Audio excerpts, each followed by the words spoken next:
Hello, and welcome to the Wild Wild West podcast. My name is Richie Riche of the MHRT Network, and I swear Captain is here for the draft. Hi, Mrs. Yeah, Gibbons. you How guys are don't you? see him? He's right Uh, there. You don't see him? well, he lost some weight, and He's got camo on. yeah, but Captain Jack is joining us for the stream here, guys. He is live from the Vegas, because who doesn't love the Vegas?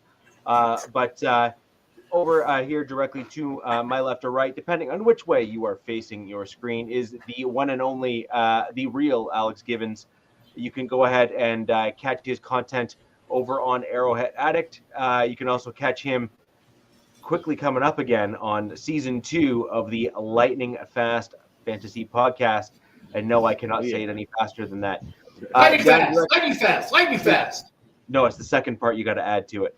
Fuck the second one. Yeah. Yeah. Directly down below here, we have Control Delete himself with the reset. Love the technical innuendo there, Robert, representing his Los Angeles Chargers. And then diagonally over that away. There he is. He took the camo off. Took the camo off, decided to take off the invisible cloak. We have the one and only Captain Jack representing the Las Vegas Raiders. So we're going to start off the show today. We only have 2 primary topics here because, man, there's a ton to talk about anyways, even with just those 2 topics. We're going to give you a little rundown on the AFC West, some additional things that took place after the draft for all of our teams. We obviously have news from the Denver Broncos. We got a little extra help there on the D-line. The Las Vegas Raiders signed a wide receiver, and obviously the tightest of the tight ends has now gotten a much larger bank account. Easy, Phil Sims. Yeah. Oh hell! So we got ahead and he got himself a fat new deal, not an extension as it was misreported originally, but a fat new deal. It's a raise. We'll call it a raise. Yeah, we'll call it a raise. So.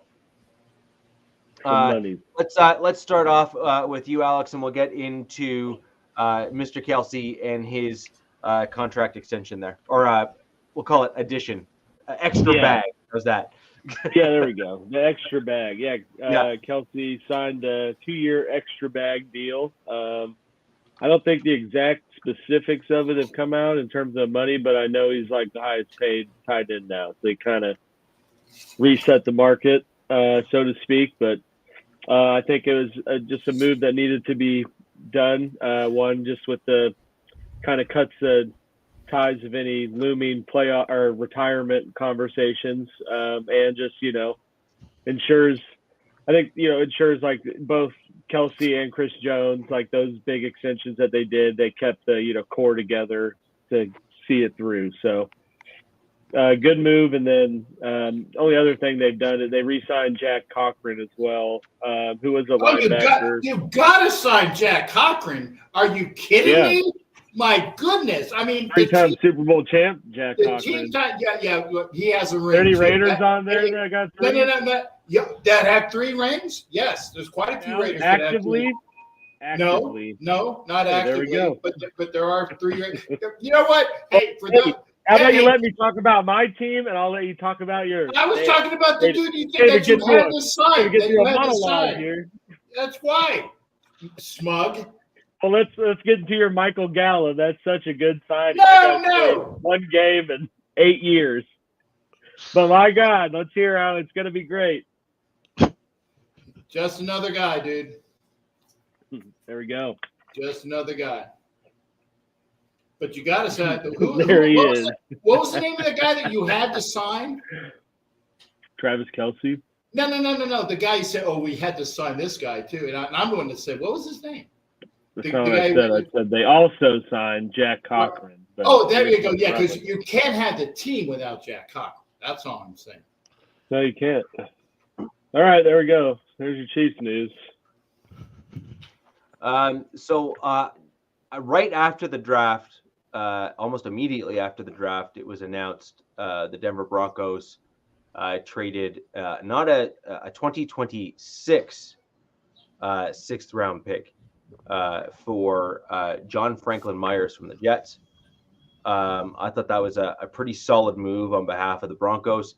It was clear based on the rumors and news that came out that it was based on his request to be traded from the team. At least it seemed that way. So the Jets were working out the details with suitors and teams.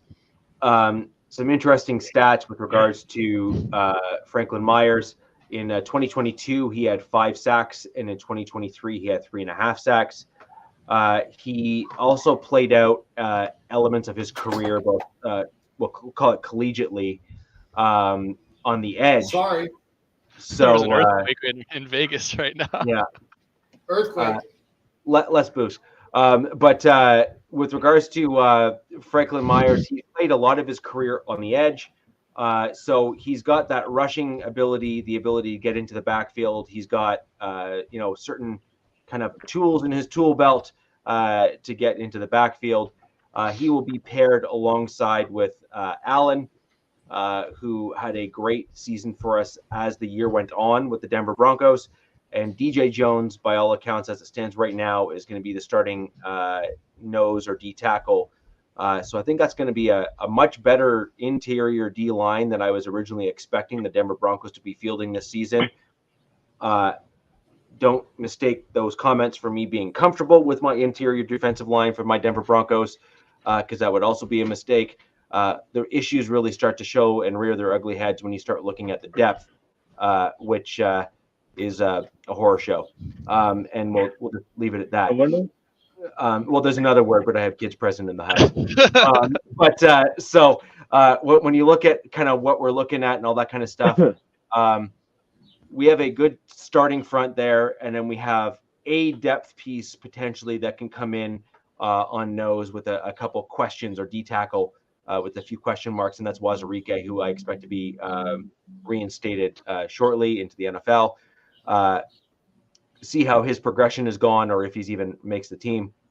But by and large, D-line still a problem. Didn't really address it or address it at all in the draft, if we're going to be honest. And so now the question will be, how are my Denver Broncos going to make up for that? I think that'll be a really interesting look into the season ahead. But I do think Franklin Myers is a great pickup for the Broncos, someone that we need on that D-line to help get some extra pressure. The big question is, how healthy can you remain as the season goes on?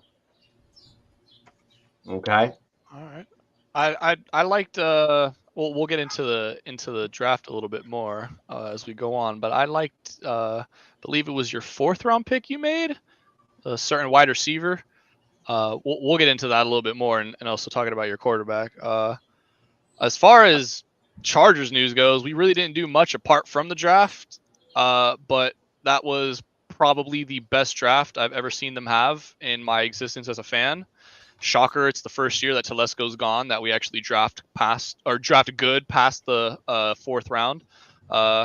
Captain got a little taste of that, a little taste of the Telesco action in this draft. So I'm quite happy with what we've gotten. So fuck you. And we'll get into that.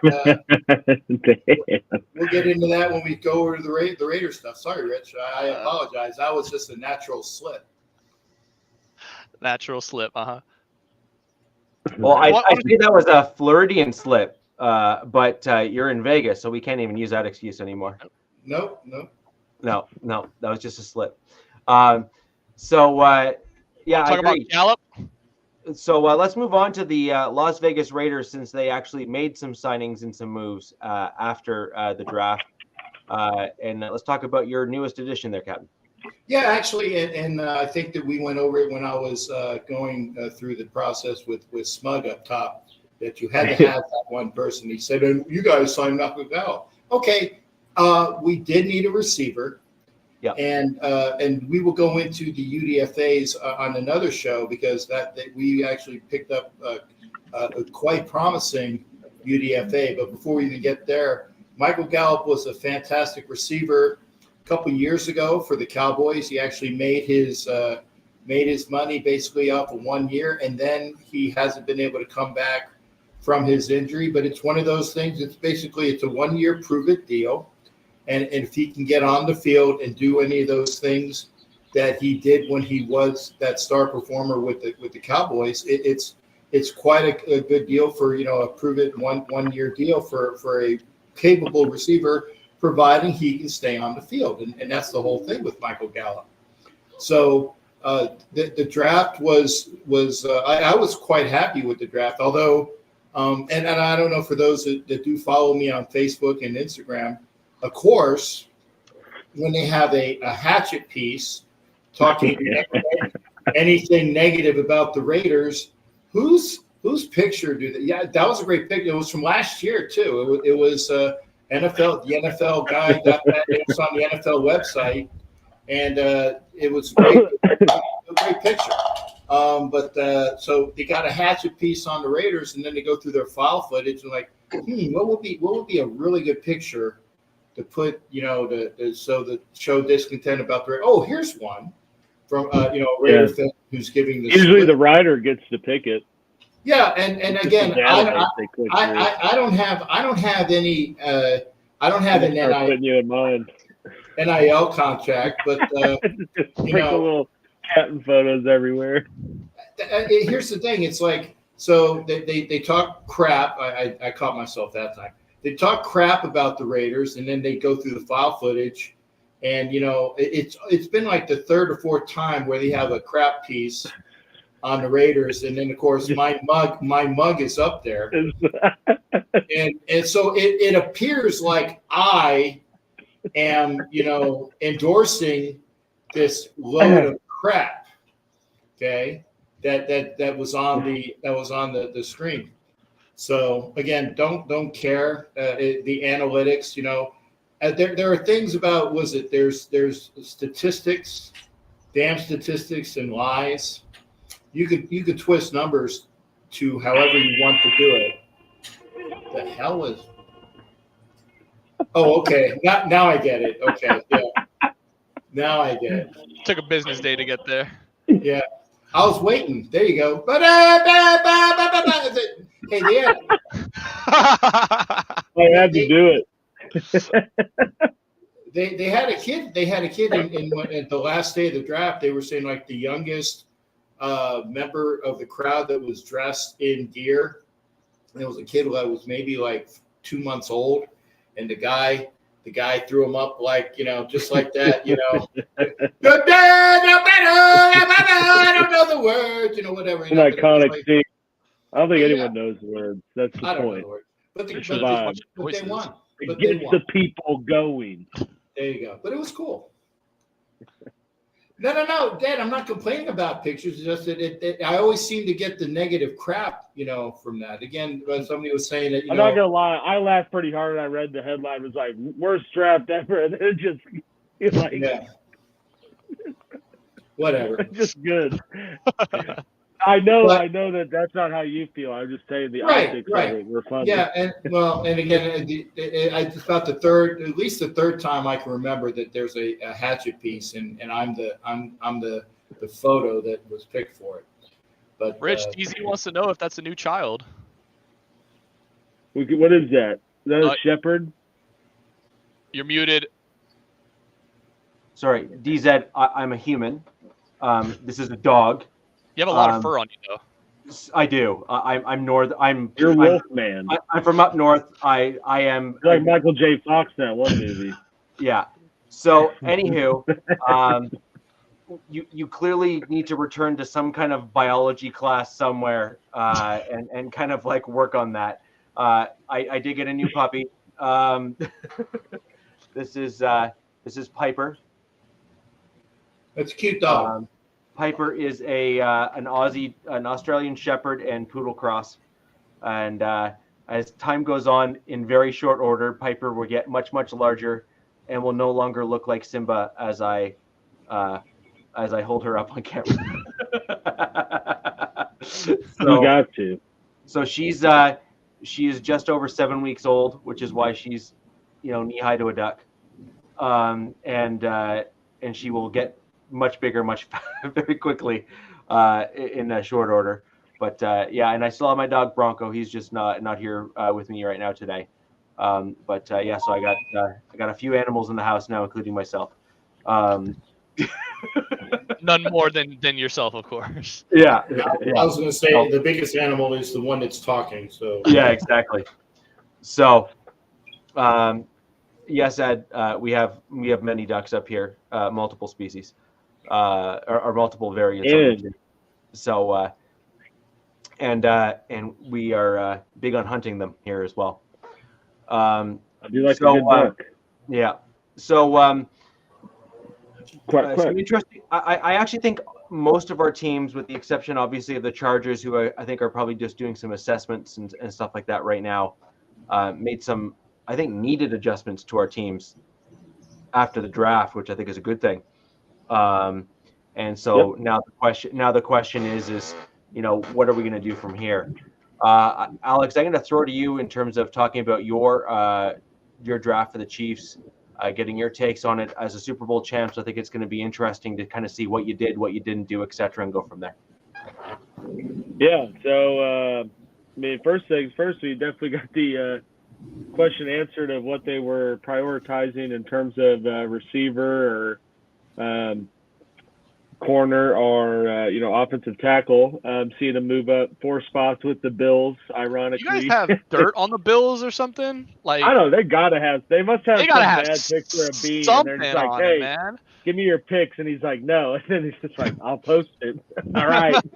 And then the best, I mean, the GM from him, I heard him talk, he acted like, they didn't value Worthy as high, and that may be the case, but I don't get why, because it's not like the Chiefs really didn't give up. They didn't give up really anything. No, they did. They moved back, like 30 picks or like not 25 picks, to essentially move up 4 and get their guy. And part of me wondered when they did it, like who they thought was going to take him. I thought you guys were getting Cooper DeJean, honestly. That's who I thought you guys were trading too. up for. But Dejan, I'm not mad about it. Dejan, get it right. Sorry, Dejan, Cooper DeJean. We'll see how Worthy, fits in first year, but I mean, he's got the athletic traits to, be a problem in the offense, and essentially gives them something they haven't had since they lost Tyreek. Assuming they can polish him into someone that puts out that kind of production. But I mean, the speed is obviously there, and I think it's exciting to see how they use him with Marquise Brown, and we'll see what happens with the Rashee Rice situation and Kadarius Toney. But I mean, exciting first round pick, and good to move up and get the guy they wanted without really sacrificing much of anything to get there.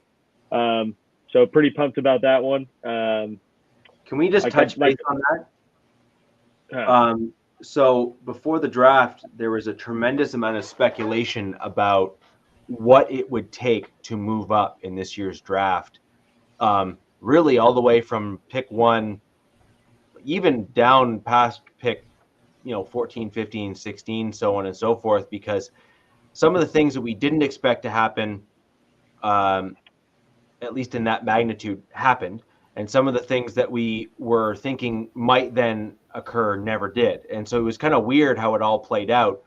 But when you see the trades that occurred, particularly in the first round this year, when they did occur, the trade capital was like nothing. Like it was well below what the chart would otherwise indicate that you should have had to do in order to move up to those picks, which should just tell you that there was not a lot of interest by most teams of moving off of where they were. And so I think that's a really, really interesting thing from this year. Simply wanting to play off what you were just saying there, Alex, that you didn't give up much to do what you did. And that was very unusual for a draft to have such little, give and take from all these different teams. Yeah, I think part of it's honestly because of just how bad the Carolina situation played out last year, and teams were obviously wanting something similar to that. Because I know going into it, we talked about at least 2 of your guys' teams and plenty of other teams, aggressively moving up into the top 10, and we didn't really see any of that happen. I think people probably got the vibe early on, like, oh, I got to give up this, and I got to listen this whole offseason about how the Bears just finessed the Panthers last year with a similar type trade. Like, I'm not doing that. And that's why you saw all these teams just decide to stay put. And, we didn't see moves really till I think late in the first round. And then, I mean, a lot of day 3, but I feel like day 2 wasn't all that crazy either. We traded up early. Yeah, I mean, that being said, the Chiefs did trade up in the second round as well. But again, a similar situation and with the 49ers, which is ironic again. But to get, I'm not even going to try to say his last name, but the offensive tackle from BYU, which, I thought pretty pumped about that pick as well. Mainly just because that guy was, I mean, going into it was consistently pretty mocked to be in the first round. And I think they got pretty good value getting him at 31. And he has all the athletic traits. If you go watch his film, like he's got the traits to be a pretty good left tackle. It's just that there's a little bit of components of his game that's still pretty raw, but for where they got him and potentially locking up your left tackle for years to come, you can't be mad about that. And then just kind of, the rest of the Chiefs draft, I'd say, is pretty much just rounding out depth. And you could tell it was pretty big emphasis on just ensuring they had backup linemen and some backup secondary. I was pretty pumped about their third pick, which is Jared Wiley in the 4th round, who I've definitely mentioned on the show before, the tight end out of TCU, who was you might have taken him in the mock, didn't you? I believe I did. I thought you did, yeah. Yeah, I mean, he just has a similar backstory to Kelsey. Like, he was a high school QB, actually threw to Quentin Johnston in high school. That was his QB in high school. And then they both went to TCU. Probably not. Yeah, I saw one clip where he did. Oh, okay. But so, I mean, similar QB background going into tight end, perfect person to learn from in Kelsey. It'll be interesting to see how he responds to, I guess, coming in and being number 2. But exciting pick nonetheless. And, at least they spent a little earlier capital to get some backup into the tight end, replenish the tight end room, and potentially, secure the future if it pans out, learning from Kelsey. And then, like I said, the rest of the picks were pretty much just depth in the secondary. If you go look at all of them, they're all just like freak athletes. That's definitely Veach's MO. Like, just find me the most athletic dude, and I'll see if we can turn him into something. Like Jaden Hicks, pretty crazy athlete, safety, who they got in the 4th round. Hunter Narzad was Penn State lineman he's had snaps like pretty much everywhere. I think they listed him as a center, and then Chiefs Twitter was like, what the hell are they drafting a center for? But if you go look at his stats, he's literally, I think, started 5 games or more at every position across the line. So, quality depth piece to bring in and make up for losing Allegretti. And then Kamal Hayden, the corner from Tennessee, I think he would have actually been probably drafted higher had he stayed healthy all year. I believe I might have been an ACL, but he got hurt and pretty much like half the season. So, but I mean, if you go watch his tape, he fits right into replacing Snead with how he plays. So we'll see if, that pans out. And then Holy Cross guard, KJ Hansen was the 7th round pick, but again, another freak offensive lineman who's played kind of across the line. Overall, got to be excited with how the Chiefs drafted with the holes that they had going into it. We're aggressive when they needed to be to answer getting receiver and getting offensive tackle. And then, the board kind of fell their way to get, prospects you can be excited about it at other positions of need. So pretty pumped about the draft overall. I would be too if I were you. Yeah, you guys had a great draft. Right. You just came off the Super Bowl. You backfilled positions. You added depth at other positions. I'd say overall, I'd be pretty darn happy if I was a Chiefs fan as well.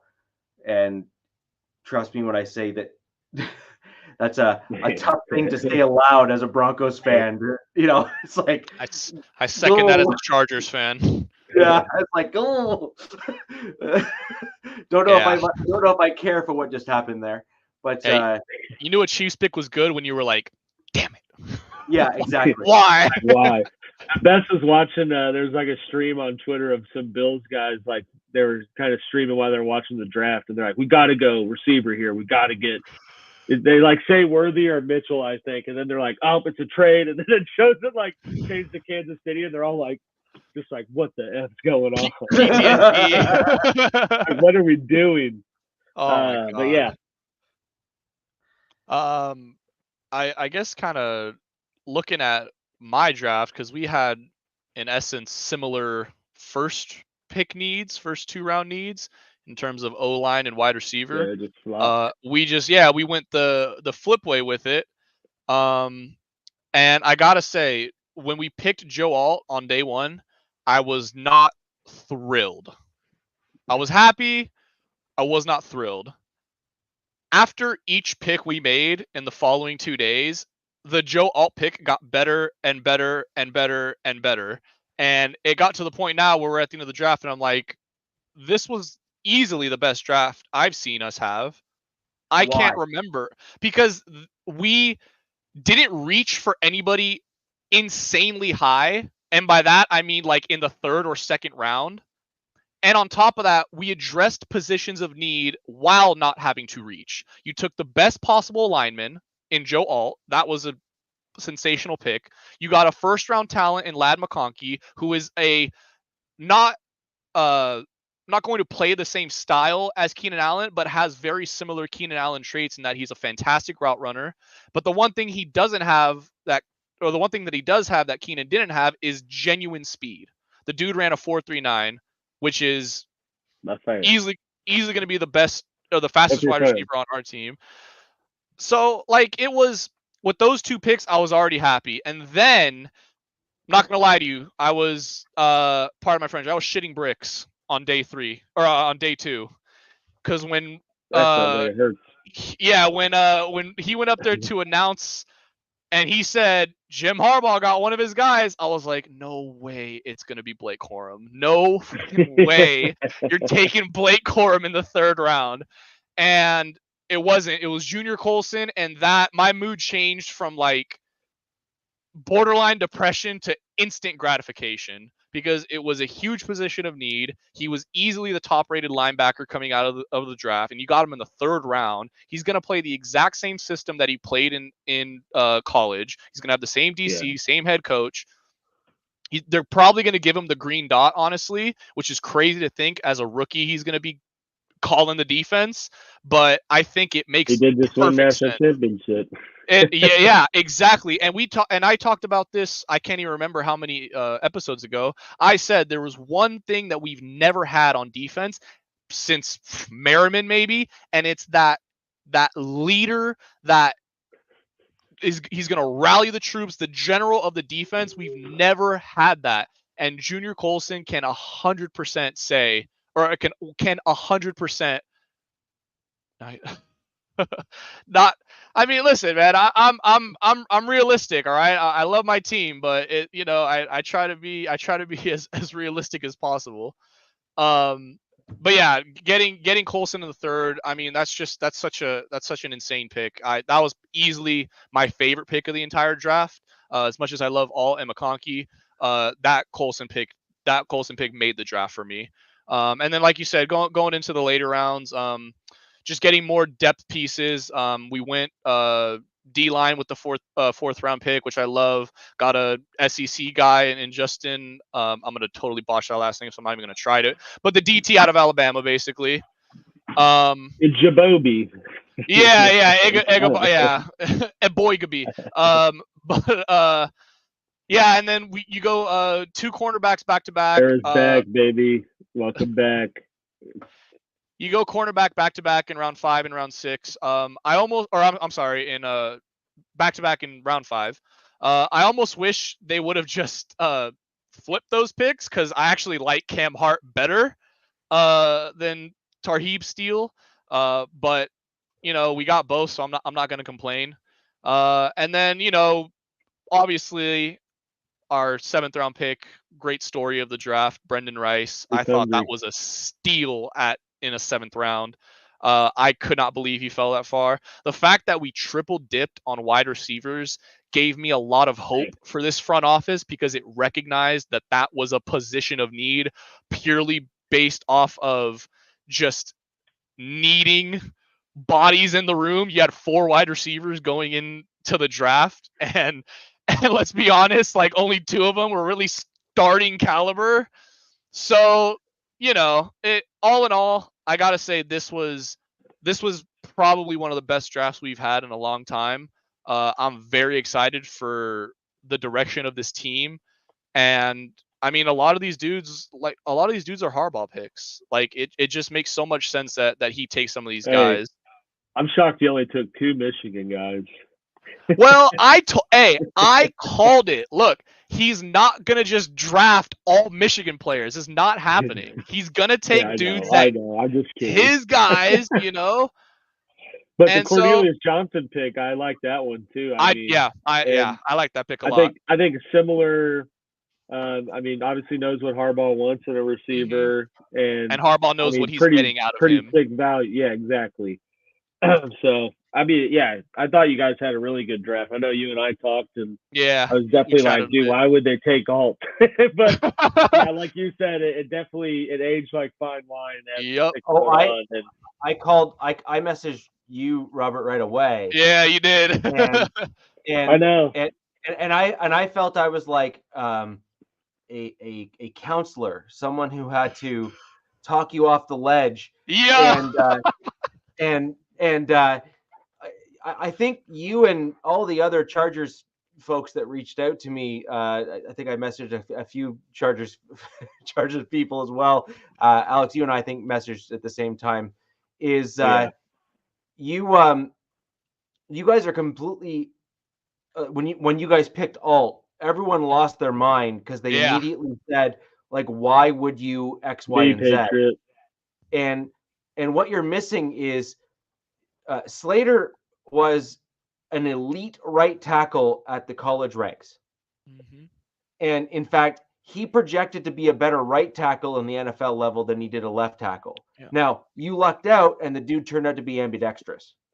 Okay? Yeah. You. High five. Lucky us. Yeah, it's you. Amphibian. But for those that didn't join us last show, highly recommend you check it out. And by the way, if you want to hear a lineman actually talk about this, Orlando Franklin has been on several podcasts. He was the right tackle for the Denver Broncos. And he's actually another guy that says the same thing is who's the dude, that stalwart left tackle, like the dude that I can't remember his name now, but it'll come to me. Cleveland. Joe Thomas. Yeah, Joe Thomas. He's been on record multiple times saying, okay, you're right with your right hand, right? Good. From now on, you're lefty. Good luck. That's literally how he kind of tells you kind of what it's like to kind of go from left to right tackle. Right. Yeah. And he said, left tackle, you've gone your left arm, you're working it out, you're making sure that it's like your shoulder and all your left side has to be like primo, because that's where the absorption's coming from, is mainly on the initial punches. Yeah, exactly. And he said, now flip that to the right hand and all of a sudden take a lefty and turn him into a righty. Good luck. Right? Like, it's just not happening. Like you have such a steep learning curve that, it's just not going to happen. And I think that's an important piece, is that you got lucky. He turned out to be a dude that can just simply do it. Awesome. Good for you. But if you believe that you had a better left tackle in Alt, and it was better for you to get Alt as a left tackle and move Slater to his natural position on the right, assuming that you probably already had a discussion with Slater saying, don't worry, which you assume that you probably would have had to have, otherwise you've just pissed off one of your best players on your team. Well, I did hear that Alt and Slater have been in the communication, and yet they have reached out to each other. So I know, like. No, I meant your team. I don't care about the players. I care about the team, because the left tackle is typically still slightly more coveted than the right, even though in today's NFL, the two tackles on the right, both left and right, are almost equally as important now, given the way that teams are stacking their edge rooms. Right. Well, the other thing is too with Alt is when they talked to him post draft, they asked, or once he was in the building, I should say, not post draft, but once he was in the building, they asked him, if you would, play right tackle, could you? And he's like, yeah, absolutely. He's like, I wouldn't see any issue moving to the right. He was a former tight end in high school, coming out of high school into college, so he has experience. He was actually a quarterback too, which is crazy to think about, that a dude his size was ever a quarterback, but whatever. But he does have that. You'd be shocked though how many linemen in the NFL used to be quarterbacks. Yeah, that's true. I mean, Lane Johnson. They started as quarterbacks coming into high school, and then they just started bulking up, and then eventually it just became, It's because they're like Iowa has a lot of those dudes because they get them from the small schools, and it's like the 6'7" dude is gonna play QB, like gonna have the ball when he's playing 1A football, like he's the biggest guy out there, and then they're like, no, we're gonna just put weight on you and turn you into a top 5 pick at offensive line. Yep. It's like, okay. That works for me. Yeah. Cool. More than okay with it. You got your 2 tackles that are gonna essentially last you the next decade. Hopefully. Yeah. Injuries aside, which is what you want. Herbert was pressured, and I'm sorry, since Herbert has been in the league, I'm pretty sure the dude's been pressured. That was good. You are correct. But Herbert's been pressured 828 times, which is second most in the league since being drafted. And there's a reason, like NFL or Chargers fans forget, like the dude had 3 major injuries in the last 2 years. One ended his season, and the other one he pretty much hampered him for the entire season. So it's like I understand. Like now looking back on it, obviously the day of I was like, damn. But looking back on it now, after the entire draft, it's like that was the smart pick. That was the right pick, and I'm glad that they made it now after the fact. I'm very much looking forward to seeing these guys in action. Do you know what my only comment was? Is that I said my first comment when I saw it was "you bastards," and then I said, although I'm not sure I would have gone that position. And the reason why that I said that the way that I did and how I organized it in my head was, you guys desperately need a top tier, long-term, like fantastic center that can kind of come up with Herbert.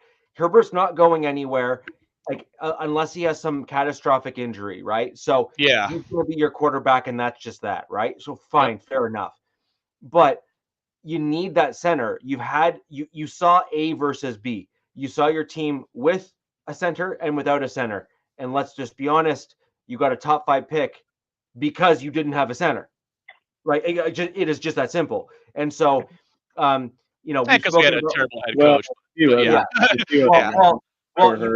combine the two, right? You need a center on the offensive line who's the quarterback of the offensive line in many regards. And then you had an offensive, or a head coach rather, who couldn't tell a hole from his ass. And so like that's a problem, right? And so in my opinion, I think what you need to do is you probably, in my opinion, could have gone that top JP JPJ. And kind of gone that route. Because I think that would have been your better option as a Chargers team, knowing you already had your left tackle locked up, and you could have potentially gone that direction next year. That being said, though, having locked up those 2 premium positions and getting the right tackle on a rookie deal, your left tackle on a rookie deal, and then moving your stalwart kind of dude that's going to be a staple, I think, on your team in Slater for the foreseeable future on at least a 5th-year option plus an extension, which I think is inevitable. I think is a good thing for you, and we can go from there. But you really do need a center. I agree with that. We did pick up Bradley Bozeman in the offseason as like a 1-year kind of like rental thing. You know, he was all right in Carolina, but Rental. it's also Carolina, so I wouldn't expect him to do that great. You're protecting a midget back there and Bryce Young.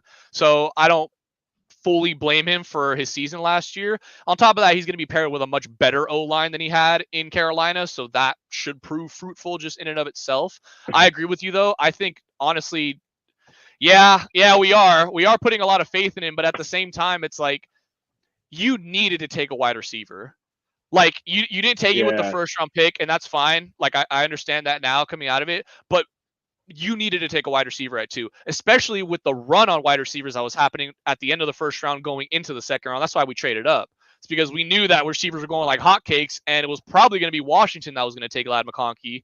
So you move up ahead of them, you get your guy.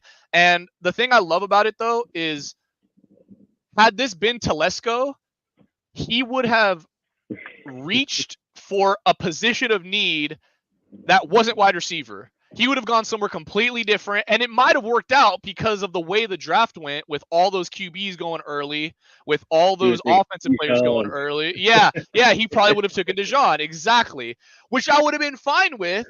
But at the same time, you need a wide receiver. Like Herbert is going to be throwing the ball, and Harbaugh said it best. You're not, or I think it might have been Ortiz. You're not planning for Herbert to throw at in 2nd and 10. You're planning him to throw in 2nd and 5. To finally give him a run game that could actually produce something on first downs versus putting you behind the sticks every time and having Herbert play hero ball. I have one question for your draft, because I think the Chargers draft was kind of one of the more interesting ones for me, and that is the tight end position. Oh, yes. So we've kind of spoken to Alex, and Alex extended out Travis Kelce, highest paid tight end in the league now. Great, fantastic. So likely we're going to be seeing a lot of T Swift and Kelce at games now, because the NFL are just cashers, and that's just kind of where they are. So fine, fair enough. But John, the same Bosa you say keeps getting injured, bro. Get out of here. You just keep contradicting yourself. Just stop. Just stop. The problem I think you guys are having is the direction of the league in terms of where they're going, and the fact that you still don't have an answer for that cheat code, if you will. And that is someone like a Kelce. You're not going to get a Kelce because he is a unique player, as much as we all may want to not admit it, but he is a unique player. But you need a guy like a Kelce. You need a size speed mismatch that also has basically has hands to catch the ball. And Herbert's a taller dude. He's used to taller wide receivers, and getting a bigger tight end to kind of cover that middle of the field. Who was it? We had Theo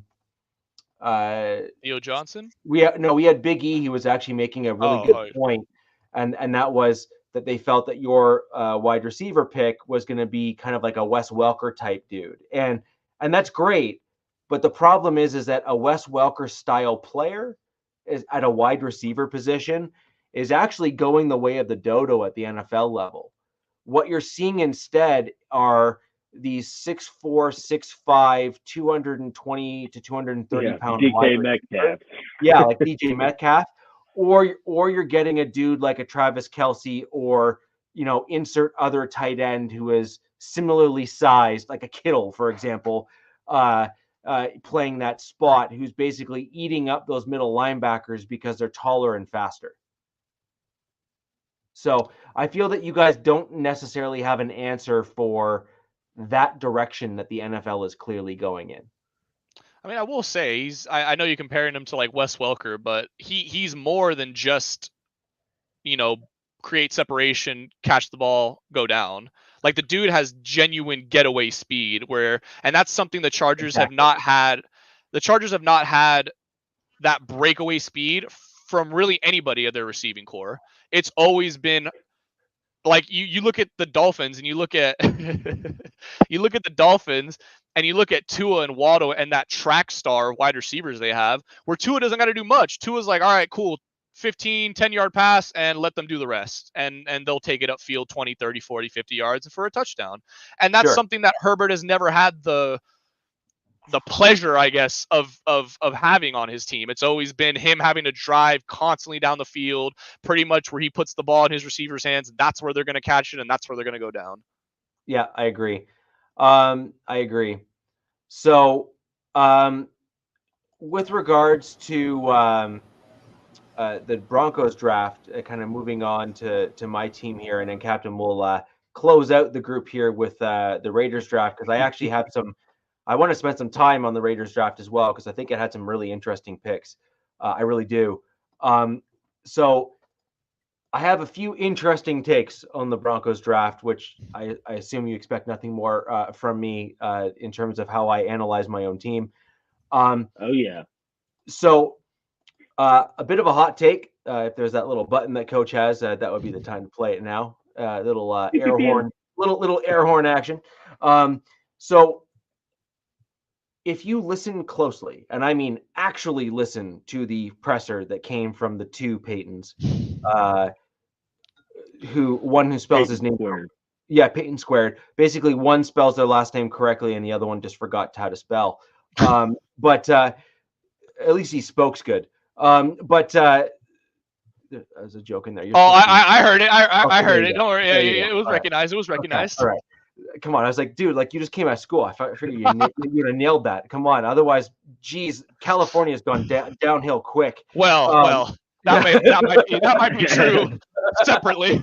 Well, they did have an earthquake in LA today. Oh yeah, we did. Yeah, 4.1. Yeah. So did that kill more brain cells? Probably. Judging by some of these drivers on the way home, I'd say yes. Okay, cool. Only because I was talking with somebody on chat, and then I get the all caps earthquake, and I'm like, well, as long as you're okay. So, and if the guy can make sure, yeah, that guy doesn't even say anything, and he's in LA. You're not getting your news from the best source. There you go. Yeah. So, an interesting thing came from their first round presser. So, a lot of Broncos fans have been saying that Bo Nix was Sean Payton's guy.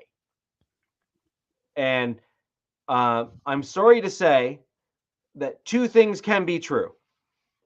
One, Bo Nix was not Sean Payton's main and or first choice. Yeah, as a side piece. Okay? Like, just move that out the way. Stop being an idiot. It was a booty Pay call. attention and listen. So I have a few quotes, and these are directly from Sean Payton in the presser. And That's gonna be good. And you know when he stutters to try to say things, you know that he's trying to wordsmith something a certain way because he comes from the media space. Sugarcoat shit. Yes, exactly. Or if you're a little bit more country, it's lipstick on a pig. Right? Okay. So one of his quotes was, because of our need and the amount of quarterbacks that were taken. End quote. Okay. So let that play through your head. Like, there were 6 quarterbacks taken. We chose number 6. Okay. Just why? Because he was the only choice. Yeah. Yeah, because it was him or Spencer Rattler. Yeah. Okay. So that was kind of near the beginning of that presser. Shortly thereafter, after a few pauses and hems and haws, he then said, Chicago got a player, but past that, you can also listen to and read the stats in the film and the blah, blah, blah, blah, blah, with basically inserting coach speak, right? Okay. And last but not least, this was another interesting one. That coupled with this, which was probably, okay, notice that that's not, well, when you did this and when we did this, probably earlier in the process, he really stood out. Huh? Okay, now, that is Sean Payton in the presser verbatim. Go watch the tape. He's been hitting those bongs a little too much. Go watch the tape. Now, I also think that two things can be true here, which is I actually do believe, and this is my true belief, what I've seen, is I think Caleb Williams was basically his number one. That he really wanted to go get number one at Caleb Chicago. Williams was his Margot Robbie, dude. Yeah, that was the gold standard that he actually wanted to target. And I actually do believe that number 2 on his list was probably Bo Nix. Because I think that he values a lot of the stats that he actually rattled off in his press conference very highly. And the reason why I know this is because they were all the things that he ragged on Russell Wilson for. Okay? Yeah. Right. When he's like Drew Brees. Yeah, exactly. So 2 things can be true. One, Bo Nix was not his actual guy, so stop it. But 2, I actually do believe that Bo Nix was his number 2 after Caleb Williams because of key statistical categories like turnover ratio, efficiency stats, those sack, basically the ability, like taking a sack versus not. All of those things are huge in terms of massive things on Sean Payton's kind of important list. And I think that Caleb Williams was number 1, and I do believe Bo Nix was number 2 on that list, outside of all the other QBs. So I think that we need to kind of cool our takes a little bit here from Broncos country in terms of saying, well, we wanted Bo Nix all along. To hell with all the other 5 quarterbacks that were taken before him. Okay, like just stop it. Literally just stop it. Okay. Now, fast forward to some of the other Broncos picks here. We then took in round 3. We did not trade back into round 2. We did not trade back in round 1. So we had just a 3rd round pick because we didn't have a 2nd round pick this year. We ended up nabbing Jonah Ellis, outside linebacker. I thought that was a pretty good pick. I didn't think it was a fantastic pick, but that was a pretty good pick. Addresses the need. I thought it addresses some depth in the position. The Broncos have done fairly well actually at developing outside linebackers in our team. And so I think that he's another guy that we're going to see develop over time and likely start to earn more and more play time behind some of the existing starters on the roster. If I had to peg something, probably mid to late season, we'll start to see him into the rotation pretty regularly. And then by the end of the year, likely start to, almost start for the Broncos on the outside linebacker group.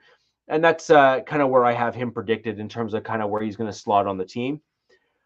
Looking into round 4, where we traded up to get Monsieur Troy Franklin, who is Bo Nix's number 1 weapon. And obviously, if you saw the Bo Nix Franklin FaceTime chat, they are certainly friendly. And that's a good thing. That was one pick that I was indifferent on. I would say neutral. And I know a lot of Broncos country was like, you need to go get Troy now. And I was like, why? Like, why? Good value. It's like, I mean, he's a good player, but he has a few deficiencies that he's got to work on when he gets to the NFL level. In my opinion, there's other wide receivers that were available in that range that you wouldn't have had to give up additional capital to target that would have probably been okay or just as good.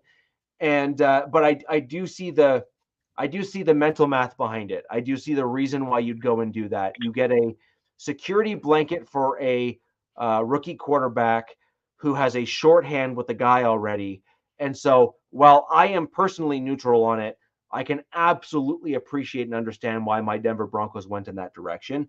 You've just drafted a quarterback who you hope to be the guy.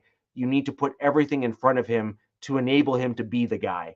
Now, if only we had an offensive line that I could also get behind. That's coming up later. Now, do you think they take Franklin because they're trying to trade Sutton? Oh, he's gone. Oh, you think? Okay, so you think it's done deal. He's gone. Oh, he gone. Okay. Yeah, they're not giving him more money, dude. No. So for one, he's been hurt 2 years straight, and also, I know, go figure.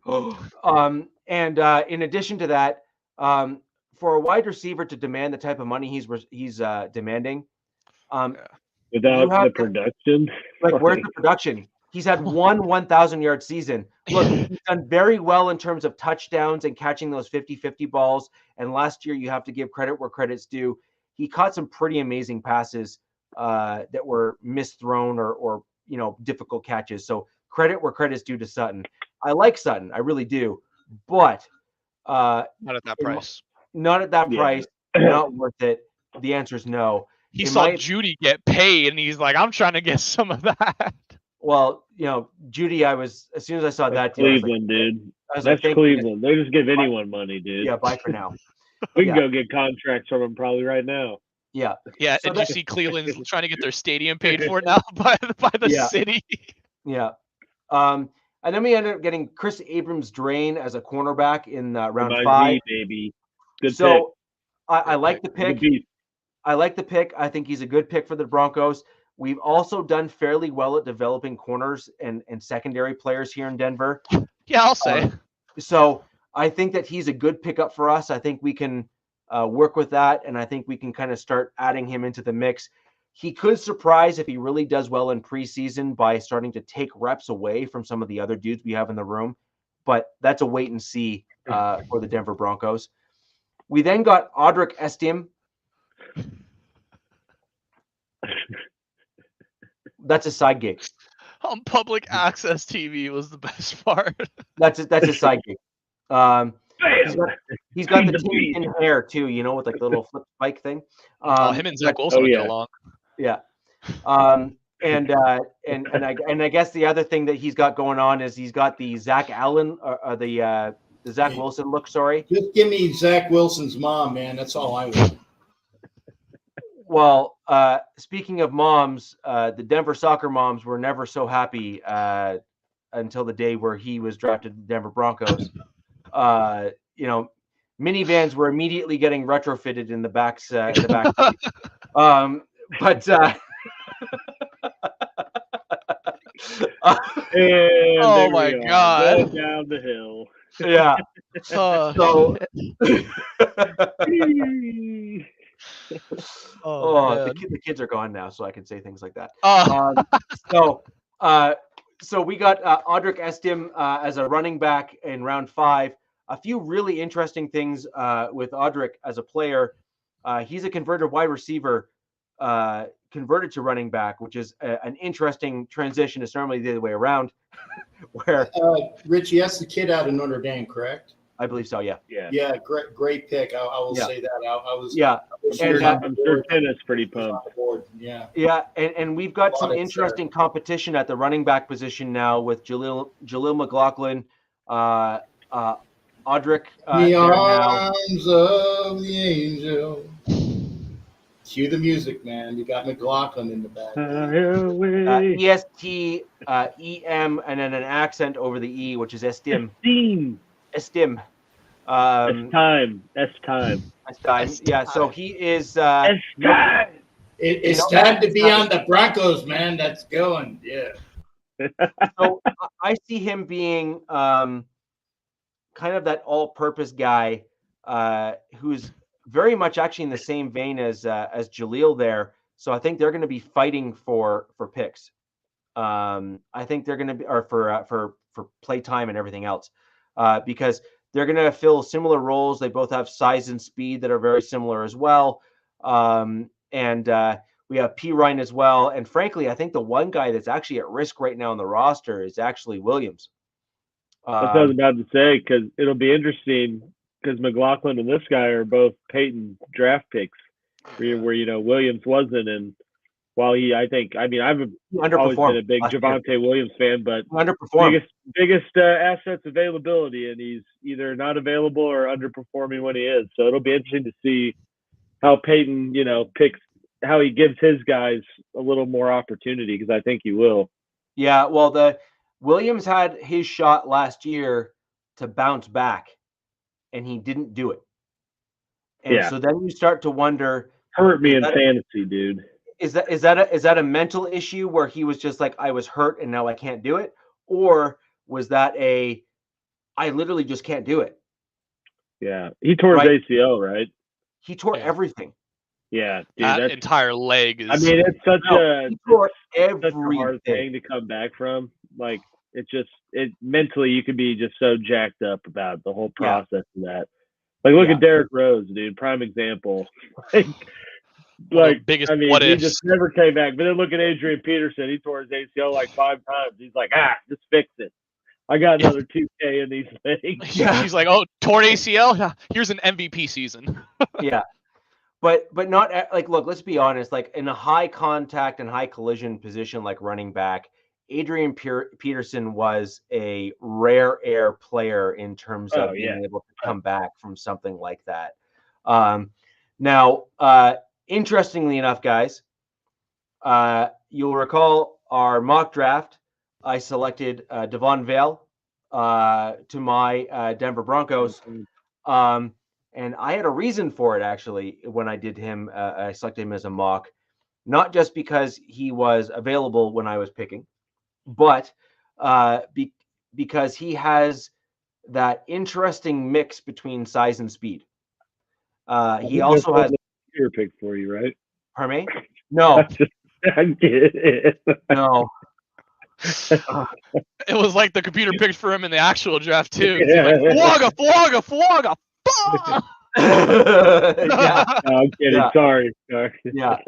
So Devon Vale is exactly the type of player that I see my Denver Broncos going for, and he's also a guy that I believe you're going to start seeing start at like, 7th on the depth chart, and then he's going to start climbing the depth chart because of his style and type of play.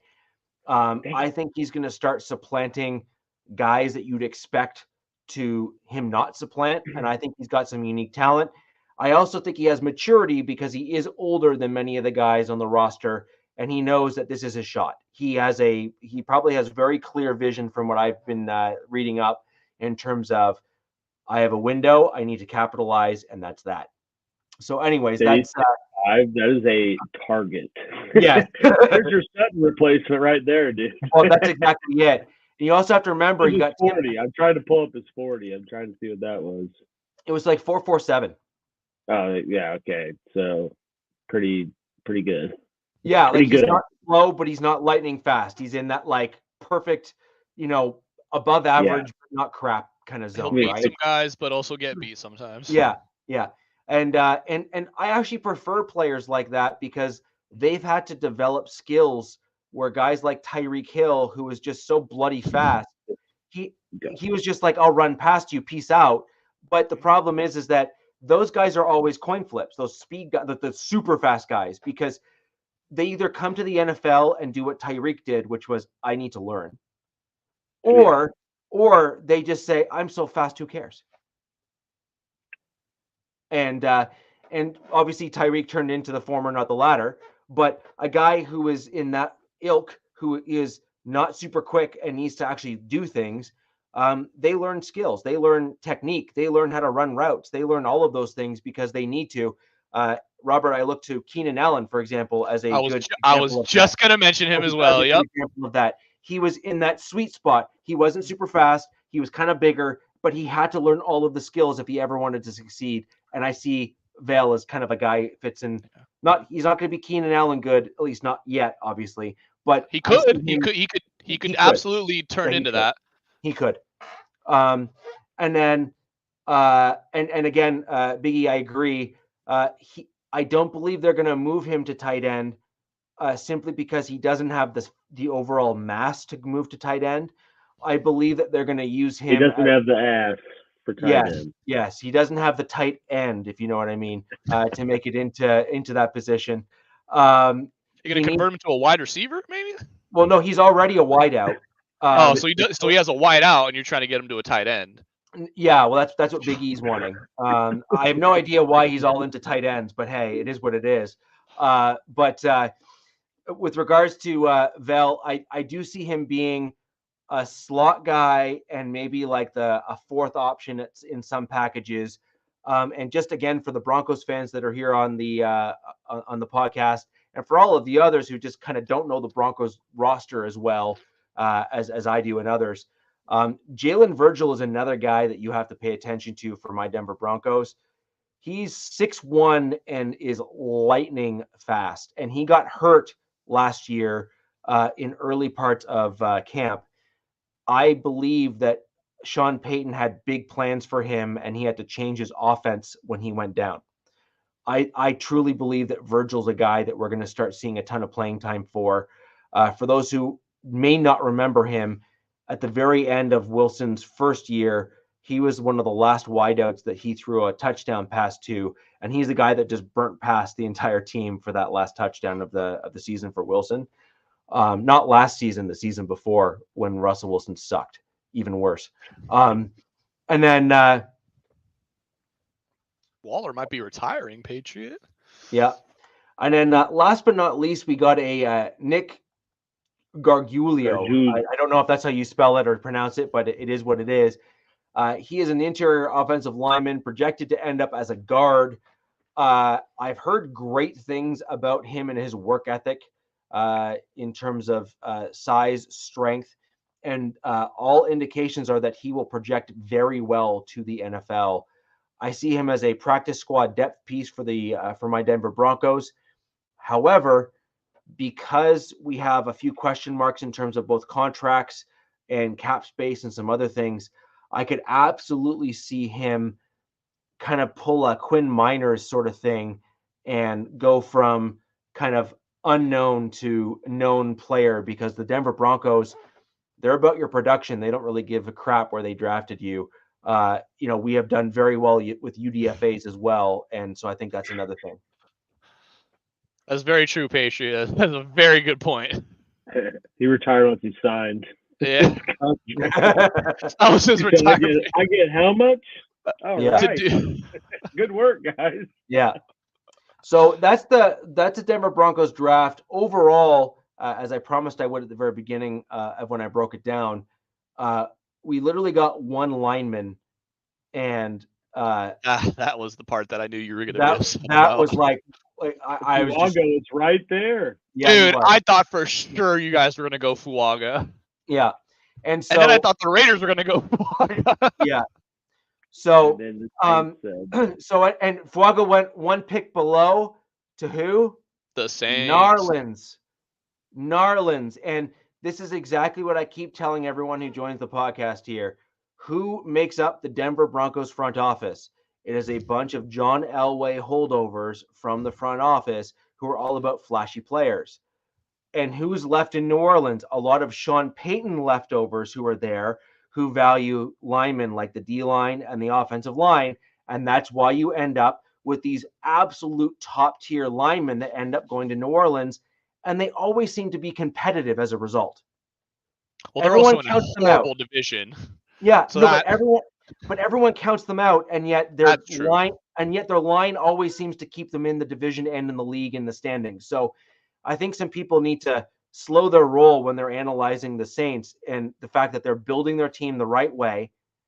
They're building out those lines because they've had some staples across their lines for many years, and now they're just basically refilling the coffers. Good for them. Yeah. So I think we need to maybe give them a little bit more credit in terms of how they're building their team. And I think in a couple of years, they're going to really be able to kind of pull the trigger for a long-term replacement at quarterback. And I think that'll be what's going to bump them up again once they have their line sorted out. But anyways, that's my Denver Broncos draft. Not enough linemen on the D line. We didn't draft any. And I'm going to go ahead and throw over to Captain to go over his Las Vegas Raiders draft, because you have some interesting picks that I want to break down with you. Yeah, sure. And I wanted to say first off that I was when Fuaga was there on the board. Oh, I was like, we got him. You didn't hear it, right? But here's the other thing, and I was telling people around me, because I don't know, was I the only person on this panel at the draft? Yes, I was. Okay. Yes, you were. So I was actually got a chance to mix in with a bunch of the other people that were there. And the thing is that when he was there, he being the Brock Bowers, when he was there, I said, the Raiders are going to get a really good pick here. I said, Latu is still on the board. The tackle that I want, Fuaga, is still on the board. But Brock Bowers is also on the board. And it was actually like about a millisecond after I was talking with somebody on it that the pick came in, and it was Brock Bowers. And it didn't surprise me. I think, who was the one that said that they think that, they didn't like the pick, but it kind of grew on them. Oh, Well, that was Robert. That was Robert. Yeah, that was Robert. So it was the schmuck over here. Okay, good. It was something like that for me. And the fact is that I knew that it was a Raiders pick. And by the way, other young he who does not know. Okay, best player available. Best player available. Was it a position of need? No. But he was the best player available. This guy is a top 10 talent, and he's dropping to 13. I got to move my computer here because of the glare on this. But, yeah, top 10 talent available at 13. And he's one of the reasons why Georgia won back-to-back national championships. A fantastic tight end. And again, I know that Richie might remember this. I don't even think Smug up top does remember this. I know that the kid to the other side does not remember this. But when the Raiders were a dominant team in the 70s and 80s. Oh, here we go. Well, you know what? You don't fucking know. That's why I'm going to tell you what the hell you need to know, okay? When they were a dominant team in the 70s and the 80s, they ran 2 tight end sets. Yep. With a Hall of Famer, okay, in Dave Casper, and a person that should be in the Hall of Fame by the name of Ray Chester. 2 tight ends that were there to catch the passes, and it was like, who are you going to cover? Who are you going to take? And they were always open for the Raiders because they also had, a guy by the name of Cliff Branch, who should be in the Hall of Fame. And actually now is. And then you had Freddie B on the other side. So it was all of that might at those positions when you had 2 tight end sets. I said it, and I will go back on it. It was the tape. I wanted Fuaga, and I'm not backing off on that. I did wanted Fuaga, and he went the very next pick at 14 to the Saints, which Richie has stated that. But the point is, you have a talent of his caliber still on the board, and you took him. And you say, well, Tom Telesco screwed up again. No, Tom Telesco let the draft come to him. And I'm looking at the Raider draft picks here. And I'm going into the 6th round. And I think that they might have only reached for their 3rd round pick.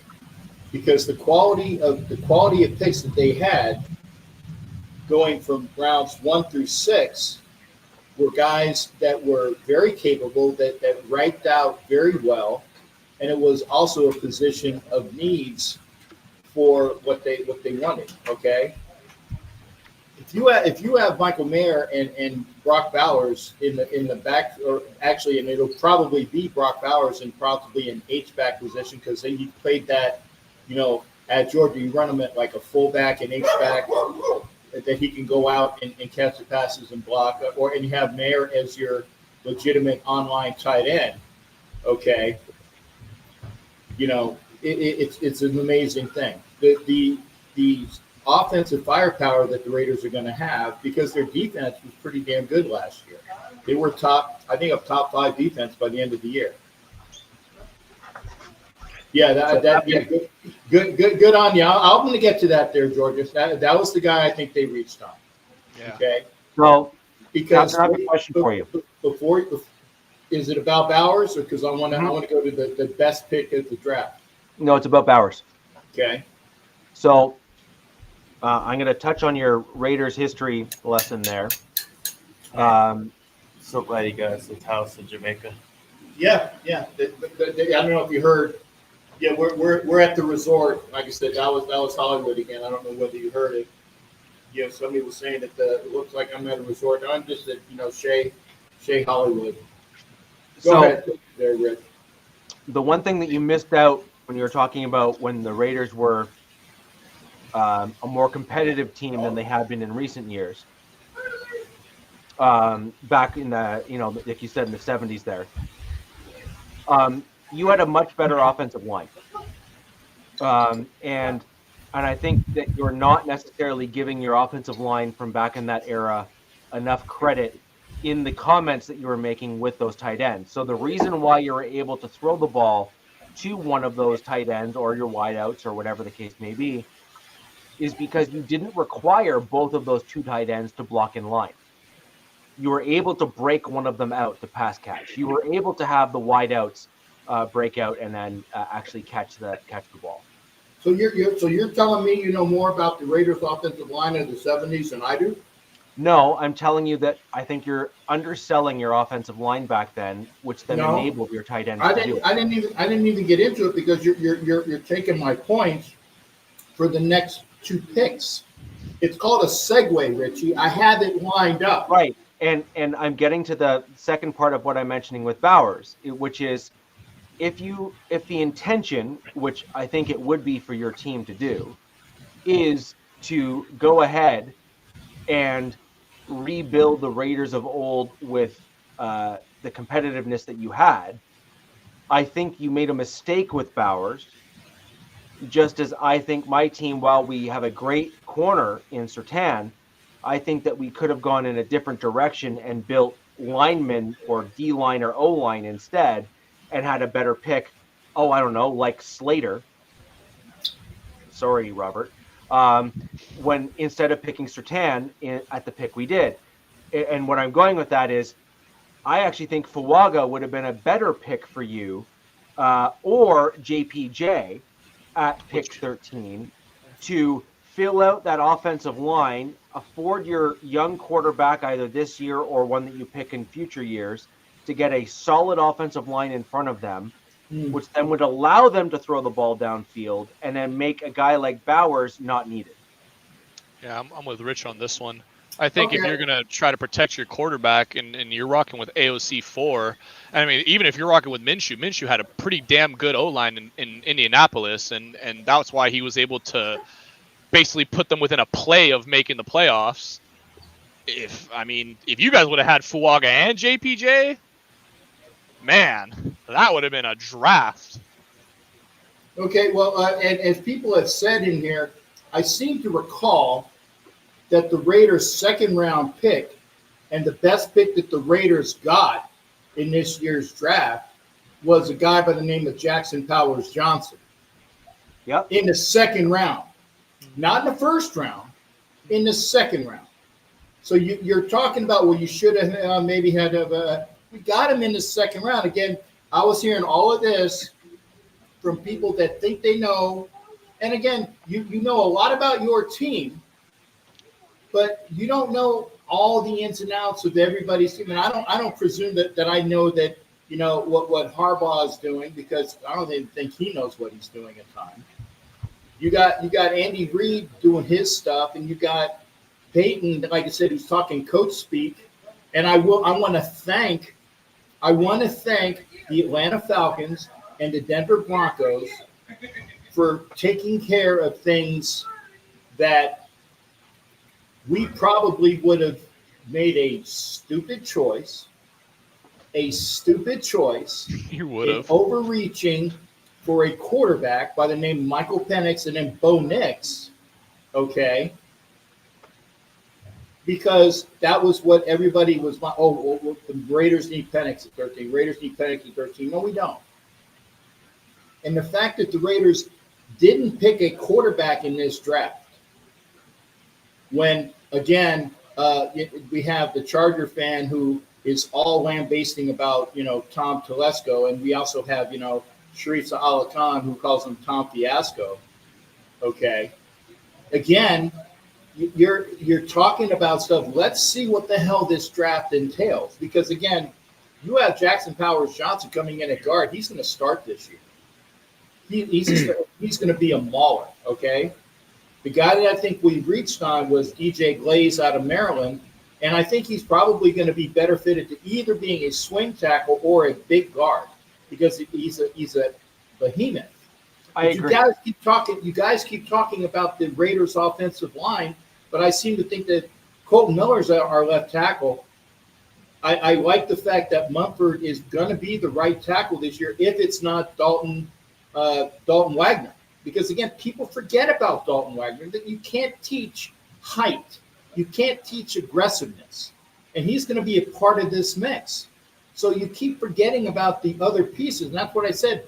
People were bitching about the Bowers pick. And I said, okay, I'm not the GM. Telesco is, but you don't know what the friggin' plan is. Okay? You don't know what things are going to be. So the fact that we got the best center guard in the draft that's aggressive and was born to be a Raider, and we got him in the second round. And he's going to play. Captain, there is a piece of evidence that is incredibly important for tackles when it comes to the NFL. The short answer is this. The best right tackles and left tackles at the NFL level come from the first round, and most of them come from the top 20. It's just a statistic fact. Now, there are rare exceptions, just like those rando quarterbacks that hit in like the third and second rounds. And yes, they exist, so I'm not going to claim that they don't, because that's just a lie.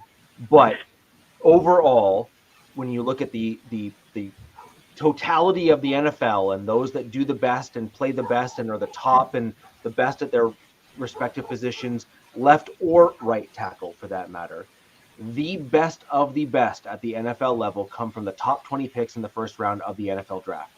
And so if, can your current lineup potentially kill it? Sure, possible. I'm not going to say they won't. However, if you are truly trying to build a line at the NFL level and you have a top 20 pick or top 15 pick, and you do not have a clear-cut starting caliber right tackle, then it behooves you to take one there, especially since you have a young quarterback that's under center who could use kind of blindside protection on both sides. And that also helps you set the edge for your run game, which is another underrated piece. And yes, you can run 2 tight end sets. However, you need to have either flanking tight ends, or you need to have a really solid inline blocking tight end that can traverse both sides and block using left and right hands. Typically, even at the tight end position, while they're generally pretty ambidextrous, they're typically stronger right side or left side, one versus the other. It's just the way that works. We'll see how you do. We'll see how you do. Again, we will know when the season comes out and into next season, okay, if it's been fixed.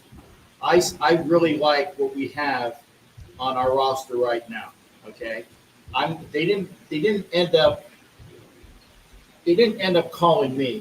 Tom Telesco did not have my number, okay? Champ, his assistant, did not have my number. None of the Raiders front office has my number.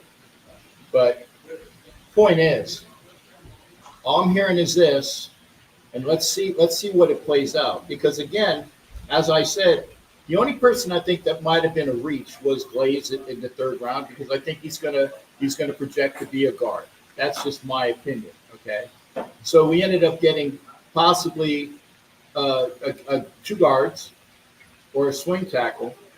I like the fact that the Raiders, since we're going to go through the rest of the picks, DeCamarion Richardson is big, strong, fast, and is one of those cornerbacks that will project out. And we needed a big, strong, fast cornerback opposite Jack Johnson, who's big, strong, and fast. The jury's still out on DeCorian Bennett. He's going to be a second-year player. Yeah, we'll see if he pops in.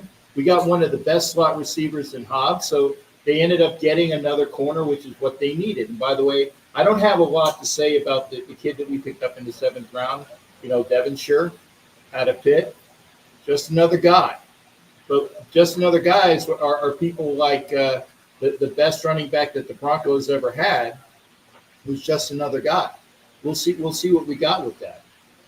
So I'm very happy that they actually drafted a linebacker, because they've addressed the need that the Raiders have had a need for a real no-shit linebacker for the longest of times, because they've been using guys that were either tweeners or they were big defensive linemen that they tried to make linebackers, and I don't even go through with that fiasco.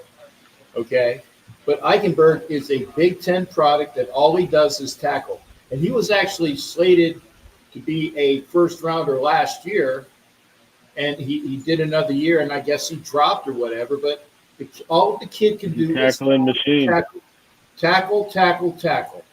His skills as far as covering the tight end, maybe not the greatest, but you know what? That's why you have guys you sub out on packages for. The Raiders are under AP are a dynamic tackle the frigging ball, tackle the guy who's carrying the ball, and get to the frigging quarterback. Okay. They addressed that with Eichenberg. I think that's a strong pick. And I'm not sure how to say his name, but Dylan, is it Lobby or Lob? Lieb, thank you. And however it's pronounced, it's this year's version of Austin Eckler. The guy can do everything. He's a gadget guy with a strong heart and do everything. You know, run, kick return, punt return, special teams, gadget plays. He's of that mold, okay? And he was a fantastic pick where he was. Don't have a lot to say, like I said, about Trey Taylor, kids from the Air Force Academy. So I have to see, even if he has the. He's related to Ed Reed too. Did you know that? Who? Trey Taylor? Yeah. Well, there you go. He's got some good lineage there. Okay, thanks for that. But the issue with being an Air Force guy is that you have to deal with the constraints of his military service. So we'll see how that goes. Sometimes they cut you loose, or they put you in a position. Hey, by the way, I'm here at the Chateau La Hollywood, and they have an Air Force base right up the street. Just saying, they did it when the Raiders had Napoleon McCallum, when they were in Los Angeles. And where'd they put McCallum? They put him in San Diego, or actually, I take it back. They put him in Long Beach on a ship in Long Beach, and all he did was drive to practices, and he was good to go. So he was able to do that. If the kid has a Taylor lineage, good for him. He has a good football IQ. And again, a safety, just like Ed Reed. I've heard good things about him, but I would be remiss to saying I know everything about all these guys. For people that don't know, like I said, I'm still on my road trip, and I will be on my road trip for another probably 3 weeks before I even get home. So I'm trying to make sure I don't miss shows. So apologies there, but I do what I can to keep up on what's going on. But sorry, folks. When you're on the road and you've gone from the East Coast to the West Coast, and the halftime was going to the draft out of Vegas, there you go. But and thanks, DZ. Like I said, I'm going to be driving, and I'll eventually get home. But it's one of those things that we won't know. And again, you guys have said, well, they should have took Fuaga. I said they should have took Fuaga, but you know what? I'm not the general manager.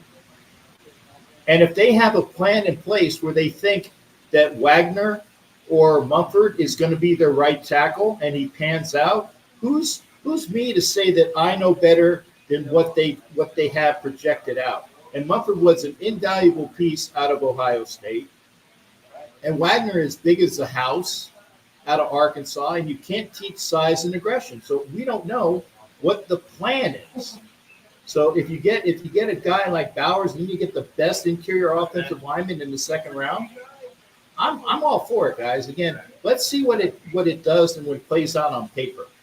Because as far as I'm concerned, I remember who the last person. Rob, you need to watch some football too. I don't know what he's saying. I don't know what he's talking to you about, but you need to watch some football too. Okay. He's claiming that Crosby is not scared of Slater, even though every time he faces him, he runs to the other side of the line because he knows he can't beat him, and he just has to feast on Pipkins all the time. Well, now he can't do that with Alt at the other tackle's position. So we'll see how good Max Crosby really does against us this year. Okay. Well, all I care about is who wins the game. Okay. All I care about is who wins the game. Just win. You won't have Easton Stick to be the opposing quarterback to face, so enjoy that win you had last year. You know what? Get ready for the 7-second delay, Rob. Okay, there's a reason why the Chargers suck. Yeah, and it was because of a terrible head coach. And it's You're 100% right. And it's fans like you that have no effing clue what's going on. There you go. I'll make it really That's easy. rich coming from a Raider fan. I'm coming from a Raider fan? And that delusional fan base who thinks that they have a chance at winning this division this year. Yeah, definitely. Oh, okay. Definitely going to take advice from y'all. I tell you what, I know who the last team was that beat the Kansas City Chiefs. Whoopity-doo! The Chiefs won the Super Bowl in your stadium. Yeah, You're the last team to win in your stadium, and it wasn't even you. I know the last team to beat the Kansas City Chiefs, and it was the Las Vegas Raiders. And I know that the Raiders have beat the last games of the AFC West. They beat all y'all with a new You got a nice head coach. participation ribbon with that, then. Good job.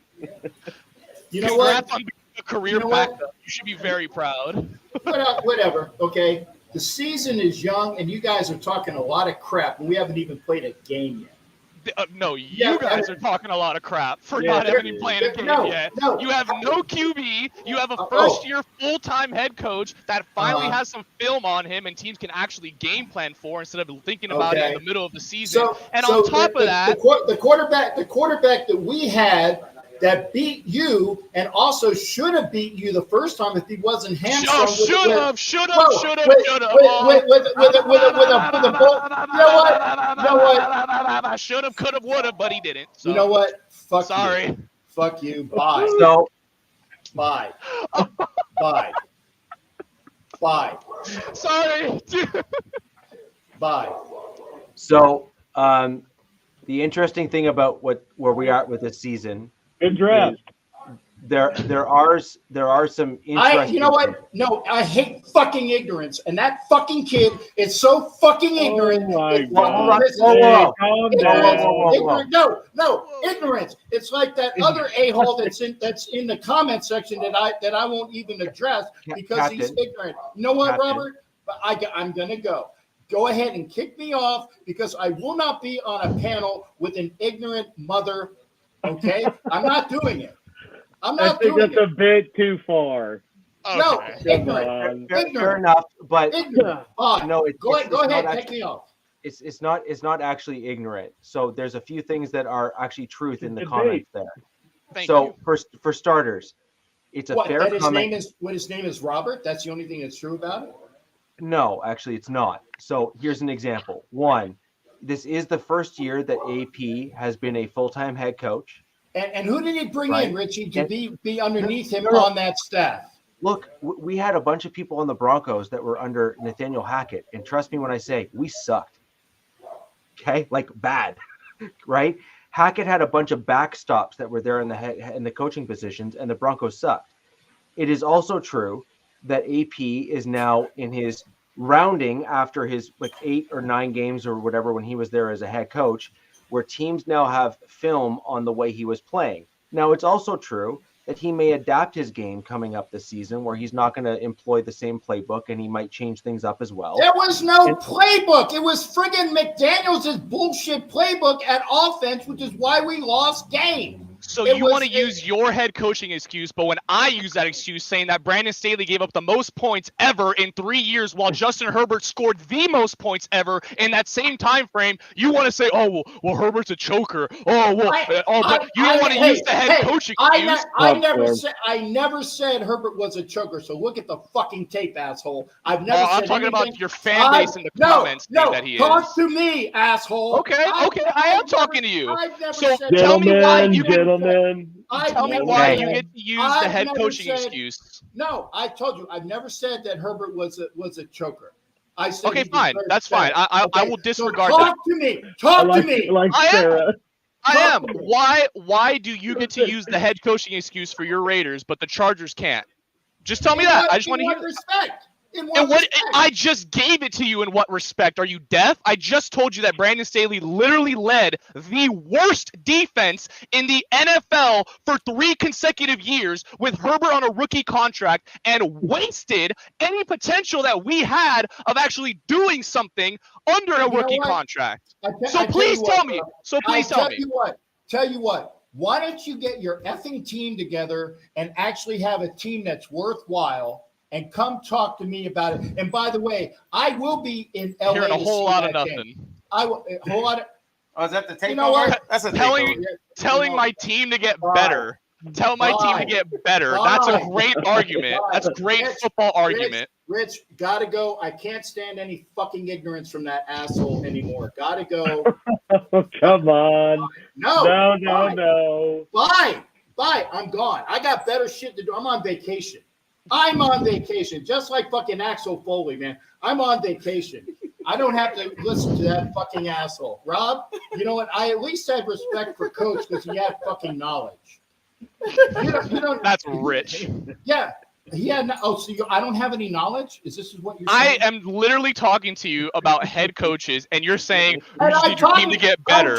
I know. I'm talking to you about head coaches. Who won all those games? It was the team playing for Antonio Pierce and Graham in the best defense that had a top 5 defense. We were hamstrung with no offense. Okay, and we were hamstrung with no defense.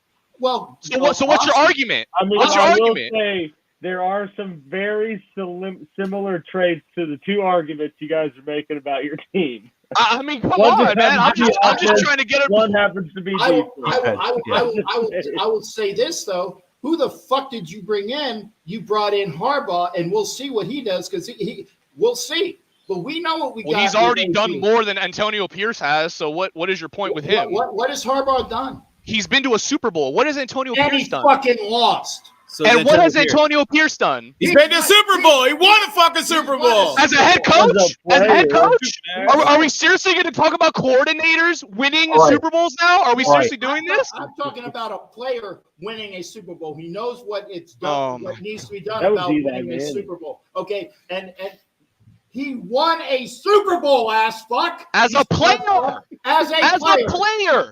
Does that have anything to do with head coach at all? Did Tom Coughlin help him out? Tom Coughlin's on staff. What about Marvin Lewis? What about Joe Philbin? Hey, I will say Tom Coughlin went to Jacksonville and was supposed to revitalize that.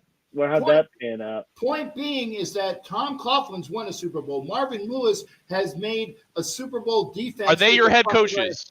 They are on staff, motherfucker! Listen! Are they your head coach? Rich, that's all I care about. We're talking about head coaches right now. I can go fuck about offensive and defensive coordinators. Is he your coach? Patriots says it best, dude. They won't stop. Oh, man. All right. So I think with regards to kind of that piece there, as I was kind of getting at, obviously, when you're passionate about your team, you're passionate about your team, and it is what it is. But I think there's a few things that are important. One is, as you're embarking on a journey, as any head coach is when they take over a team, you run several risks, as any team. I don't care who it is. I don't care who the coach is. I literally don't care. One is the head coach can have the best intentions, but if the front office undermines the head coach, they're screwed. Okay, so that's one. And then number 2 is the one thing I do agree with you 100%, Robert, is you see this quite a bit actually with second-year head coaches.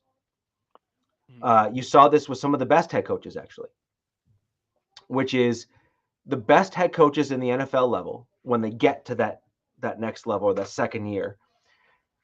It's how they adapt. Like it literally, how do you adapt? How do you change? How do you maneuver within the league? And so, for example, AP, if I'm not mistaken, and again, any Raiders fans in the chat, please correct me if I'm mistaken in terms of where I get the record. I believe he had a 500 record. I believe AP's total record for his block of time coaching for the Raiders, I think it was an even 500. I think it was like 4-4 or 5-5, something to that effect. And so he certainly turned their year around because their season was looking rather bleak, and he definitely turned the Raiders organization around. However, the question now is, to your point, as you get film on what the coach's tendencies are, and you can certainly tell tendencies in terms of what's put on film and what's on tape and stuff like that, opposing teams will adapt accordingly. And they just will. For example, the Denver Broncos have a lot of tape right now in Peyton's first year with the Denver Broncos.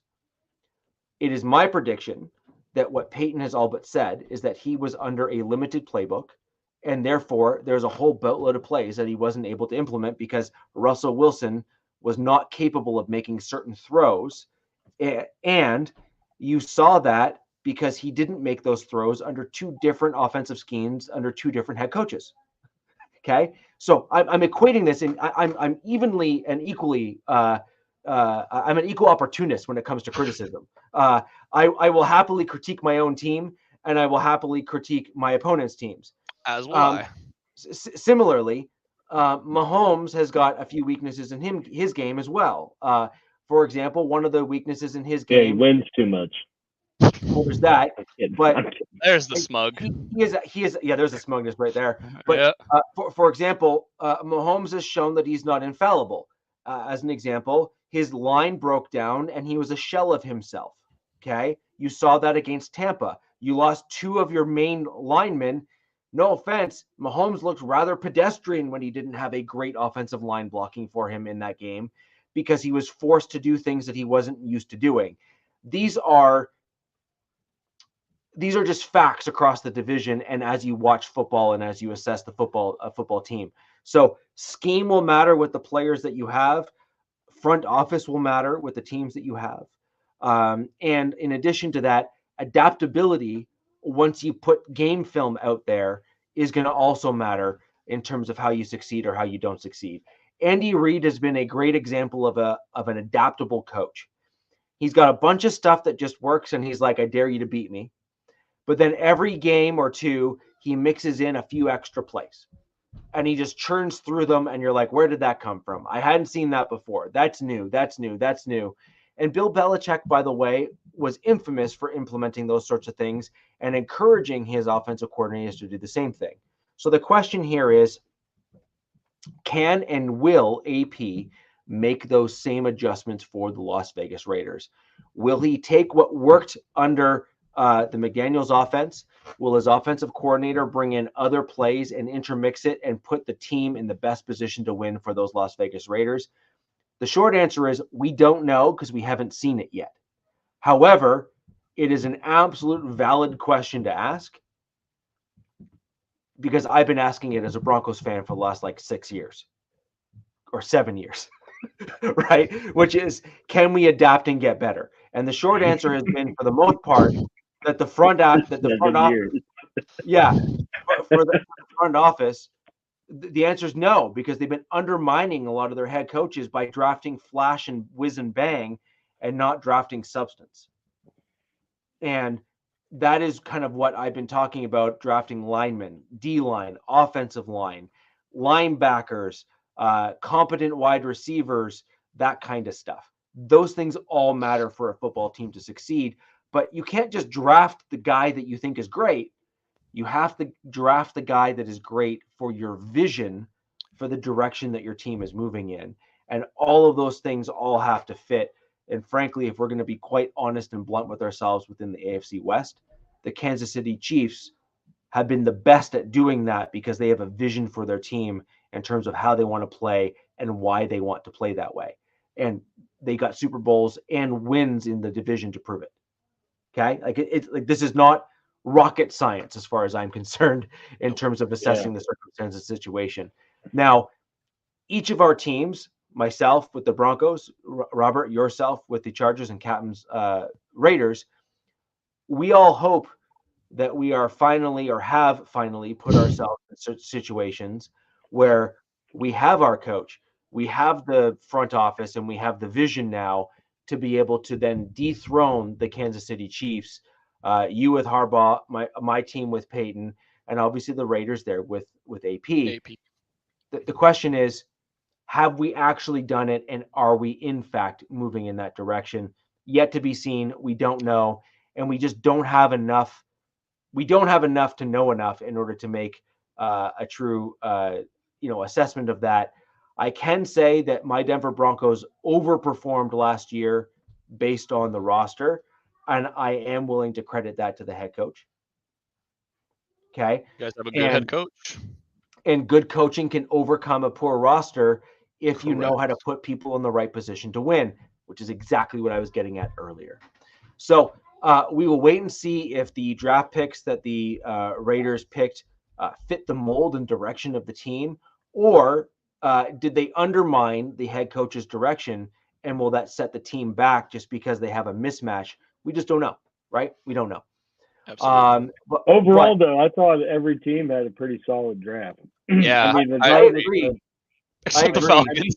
Even with the Knicks picks and like the Bowers picks, like those are still, those quality players that can absolutely pan out. And, it may not be an offensive lineman or the way you wanted to rebuild, but I didn't think any of the teams made a pick that you're like, why the hell did they do that? Like you got why. Like obviously Bo Nix, huge run on QBs. Like Peyton decided he needs a guy he wants to mold, right? Or Bowers, potential top 10 pick falling out of the top 10, like any team's going to be like, we need to take, we need to think about this guy.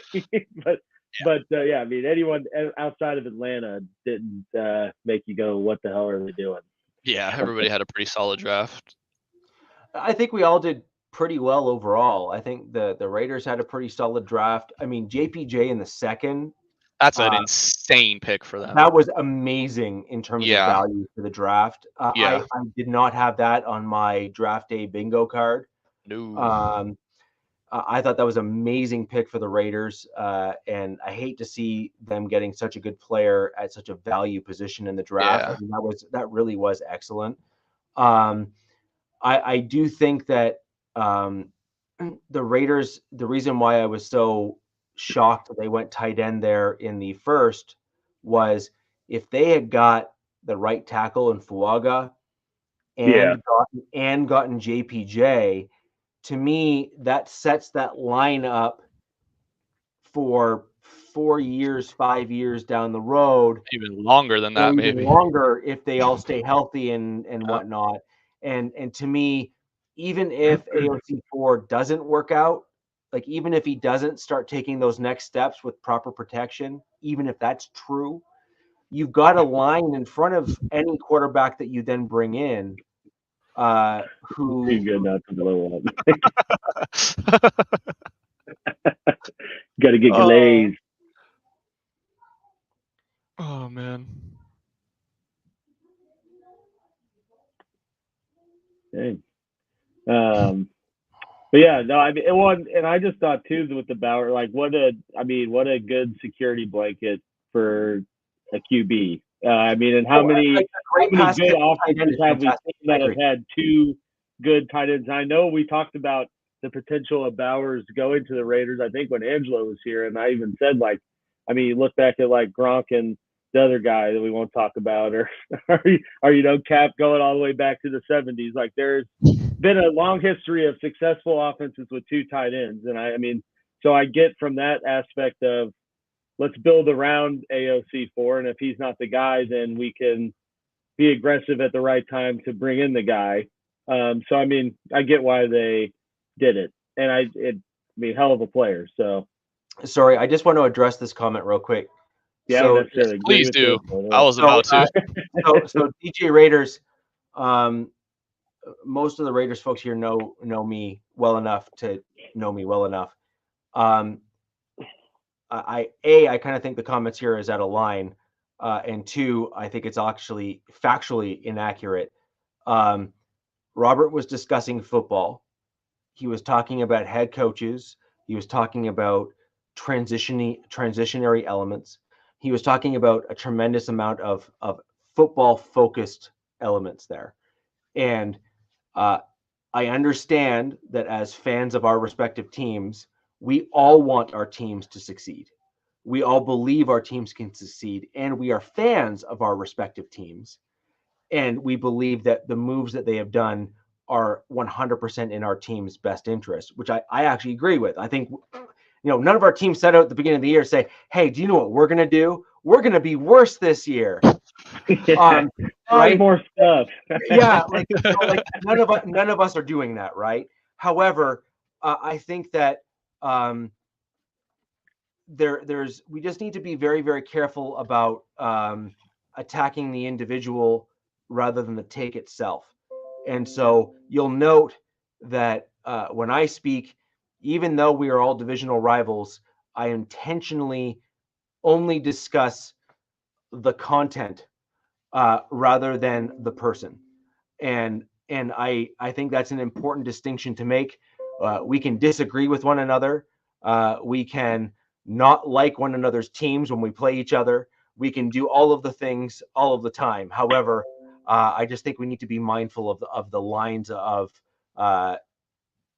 rather than attacking the thing, attacking the person. And I'm always mindful of that. And so I don't believe what Robert said was disrespectful towards anyone directly. I think he was talking football, and that's just my personal opinion. But because we are fans of our respective teams, sometimes we simply take things as a personal attack just because we are so invested in our teams as fans or fanalists, however you want to look at us. That was pretty much greatly said, Rich. I really can't add much more on top of that. At the end of the day, people are gonna, insult you. People are gonna talk bad on your character, whatever it may be. I know what I stand for. I know what I represent. I know what I bring to the panel. I know what kind of insight I'm able to offer. I never try to overstep my boundaries or try to overstep into the knowledge that I don't have. But you know what? I can't, I don't, for people that may be even thinking that like I hate Captain Jack or some point, I don't. I don't hate him at all. He's a great person. He's great on the pod. I love having this podcast with everybody here. But to say that, I started talking ish or whatever, or I started keeping it purely football. This is a football podcast. It's an AFC West football podcast. So we are going to get a little heated from time and time again. That's what makes it fun. That's why we love football. That's why we love the game. The point of the show is to have respectful debate. That's the other part. I'm not going to agree with everything Richie says, or like Angelo came on talking about how the West runs through Vegas. Like, obviously, I don't agree with that, but I'm not going to, just rip into them. Yeah. But I'll rip into your takes all day, Richie. But well, see, here's the thing. I'm probably more critical of my team than I am yours. Yeah, it's hard. It's hard to dig into you. You actually support me more than sometimes I support this team. So I mean, at the end of the day, the AFC West is actually in one of the most interesting spots in the NFL if we are going to be truly honest as a collective group. There's only one established head coach right now who's got an established track record in the AFC West, and that's Andy Reid. Exactly. And then I just kind of sit here sometimes. And then you have the Denver Broncos, who have a Super Bowl winning head coach as a coach. And again, this is, I think, where we kind of miss the mark a little bit as we're assessing things, which is being a player is one thing. And in fact, if you were to ask any of the Raiders greats or Broncos greats or anyone, a player is being a player is much different than being a coach. I mean, let's just put it this way. How many of the absolute best NFL players, so like just throw a dart and hit someone, like Joe Montana, we'll just use Joe Montana as an example, right? He was arguably the best quarterback to ever play the game until Tom Brady came along, and that just makes me sick to actually say that out loud, but I did, right? And then now you have Patrick Mahomes, who's starting to kind of enter into that conversation based on how he's doing and everything now as well. Fair enough, but why isn't Joe Montana like one of the greatest head coaches ever? Right? Why isn't he just like the pinnacle of all things amazing in the NFL? And the short answer to that is sometimes when you are that damn talented, you had a cheat code. It came easy. Right? It just came Yeah. easy to you. It just came naturally to It you. just came naturally. And so what you often find when you get to the NFL level is that the mediocre players are actually the best coaches. DZ, were you a all-star in high school? Yeah. So but that's exactly it, right? Is that Coaches like for the men. like look at John Elway, for example, right? I was just as the Like, GM. look at John Elway, okay? The dude is a cannon. Like, he actually hurt people's hands. Like, he broke hands with the football. Okay? He is not a good coach. Arguably, he's not even a great football executive. Why? He had a cheat code. The dude literally had an absolute Just natural. like double-barreled shotgun for an arm. Okay? He was that damn good. And sniper rifle accuracy as well, being able to throw both on platform and off platform. But those types of guys often don't make great coaches because, like you said, They don't know how to coach it. They're like, just do it. Because they were just able to do it. It's like They'll Brett line up next Favre. to you, be like, do it like this, and he's like, I can't. And he's like, what do you mean you can't? He's like, what do you want me to do? I always think of that Brett Favre Gruden show when he's like, now why'd you throw this into triple coverage? He's like, because I could. Yeah. It's like, yeah, that guy would never be able to coach a QB because he's like, yeah, I could get away with that, so I just did it. Like, oh, Yeah. okay. Yeah. Like for example, Mahomes throwing like a behind the back, left-handed pass that landed for a touchdown.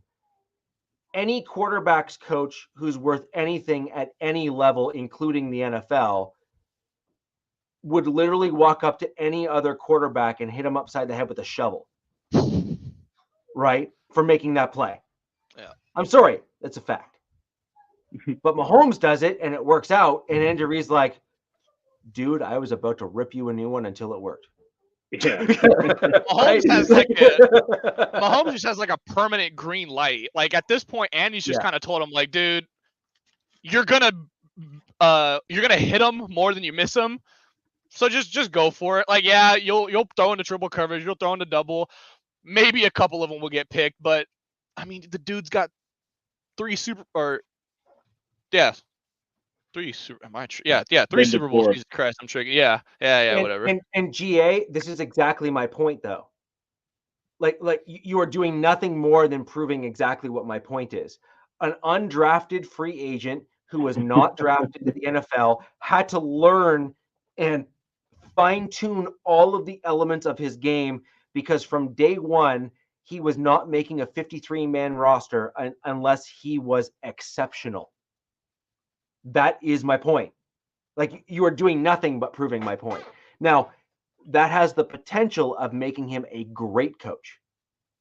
Not just a good coach. He clearly gets dudes to play for him. Yeah, exactly. Turn the Raiders around. Exactly. So. Exactly. And so this is the thing. But however, I say that, and I'm also, again, two things can be true. It makes him a great coach. However, can he be successful? It's very civil of you, Patriot. Yeah, I agree. But can he be successful? That is the question. He could be an excellent coach, and I mean a great coach, but he still has to learn the nuances at the NFL level to truly take his team to that winning record and the playoffs. And, obviously as a Raiders fan, hopefully the Super Bowl and win it, right? And so the whole point is a player like AP probably has the tools to pass that along to someone else or other players, because he had to do things the hard way. And that's literally all I'm saying when I make comments like that. Elway probably makes a trash coach. Without a doubt. I don't even think that is a debate. Yeah. We saw how he constructed a roster. Yeah. I can only imagine how it'd be trying to implement that roster. Exactly, right? And now here's the thing. Now, who made a great coach? Kubiak. Gary Kubiak. So, and why did Kubiak make a great coach? Because he had like half the talent that Elway actually had naturally. But in order to even get to that level, he had to learn everything. Yeah. And I mean everything. And in turn, because he couldn't do things naturally, and because he had to learn every nuance in the game, it made him a great head coach. And he was a Super Bowl winning head coach as a result. That is so true, DC. Now, DZ, Oh my here's the god. problem. Here's the problem I have with that. Are you talking the vanilla and chocolate or the mint? Oh, man. The mint. Gotta be the thin mints, man. This is important. This is an important. The peanut butter. What's the peanut butter ones? Oh, the peanut butter ones are the bomb. Oh yeah. Hello. Thin mints in a freezer, man. Thin mints in a freezer. Oh yeah. Dude, we got this custard place in town. Well, I think actually it's getting national now, but they make like concrete with thin mints in it. Oh, Ooh. It's straight Sir. diabetes. So, anyways, Right, as we look back and assess the draft, I was hoping we'd have a kind of a Raiders placeholder here to kind of provide comments here as well. But as we assess where we've landed without talking about our UDFAs, those are also important. And ladies and gentlemen, we are going to speak about our UDFA signings next show. Oh my fucking god. Maybe. GA, you're mistaken. You're mistaken. Zach Wilson will manage the Girl Scout moms in the other room as the meeting takes place, not the Girl Scout group itself. Let's just make sure we make a distinction here. Well, and GA, Zach's gonna be getting his own kind of cookie. moms and their moms' friends, because that's really the way he rolls. So that video I look, sent you. Look, if you're gonna do the thing, you have to own the thing. So This is true. So, but anyways, Send it to him. He'll like that. I'm just gonna speak to my Broncos. I'm gonna throw it at you, Robert, and Alex. I'm gonna kind of toss it over to you at the very, very end here. Obviously, the team to beat is the Kansas City Chiefs within our division. So the only way to come out on top is to beat the Chiefs. I'm not fully convinced that my Broncos have done enough this offseason to truly move the needle enough to really be in that kind of conversation. I'm curious as to where you think your team has landed compared to the Chiefs. That's what matters. Well, man, comparing it to the Chiefs, that's a tall task. The only thing I can say about the Chargers and the Chiefs is that when both starting quarterbacks are there and both teams are relatively healthy, the games are very close. Regardless of the Chiefs winning about 85 to 90% of them, they're very close. We always play them close. Even when we had a terrible head coach in Staley, we still played them close. And basically almost every game was down to one score, overtime. Like, we always play them close. So I don't think we're going to sweep them by any chance. I think we'll split. I think I expect us to split with everybody in the division. That's kind of just what I expect every year, though, because the division games are always so, I don't want to say coin toss, but they're always so impossible to predict. Yeah, not happening easy. I wish. But yeah, like I think the Chargers play the Chiefs well. I think they match up against them well. Obviously, it's not even close. They're the two best quarterbacks in the division. Like they're gonna have insane games together, and that's what you love to see. You love to see two quarterbacks battle it out. We saw that. It's great we get to get them in both the same division, but we saw that with other great quarterbacks. I'm not going to name names because then people are going to be like, oh, you're comparing Herbert to the. No, I'm just saying the matchups between the quarterbacks are great. We love watching it. It's great football. That being said, as far as how close we are to the Chiefs, I still think if I'm going to put it in terms of wins, I still think we're a solid 4 or 5 wins away from the Chiefs. I think that's fair. And this is what I'm saying is the Chiefs, I think, as of this year, they're still they have made the right moves too many years in a row, including this one. Yep. This is the problem, right? Yeah, this is the issue. This is the issue. How do the other teams come back in the division when the one team that's so good just keeps right? And until the Chiefs do the thing and miss on the thing, right? So Alex, I'm sure you agree with me on this too, which is like, all right, you target your tackle. If the tackle fails and looks like trash, well, now all of a sudden you have a weak spot on your team that you spent a premium pick on or something like that. And then all of a sudden you're in this like, whirling dervish to try to fix it. And that's often where teams, make mistakes and whatnot, right? But until the Chiefs are put in that position, fingers crossed, naturally, I don't see you guys not walking away or running away with the title until you guys make those mistakes. Yeah, I mean, I think pretty much at this point, as smug as it sounds, I mean, Chiefs are on top until someone dethrones them, right? Like, I mean, 7 straight years of winning it. I mean, it's pretty much they're on the top looking down until someone can take them out. Which, I mean, that being said, they lost to the Broncos last year. They lost to the You're coming out with bangers today, GA, man. Damn. He's on one. Seriously though, yeah, it's been a pretty fun time to be a Chiefs fan, but it wasn't always like this.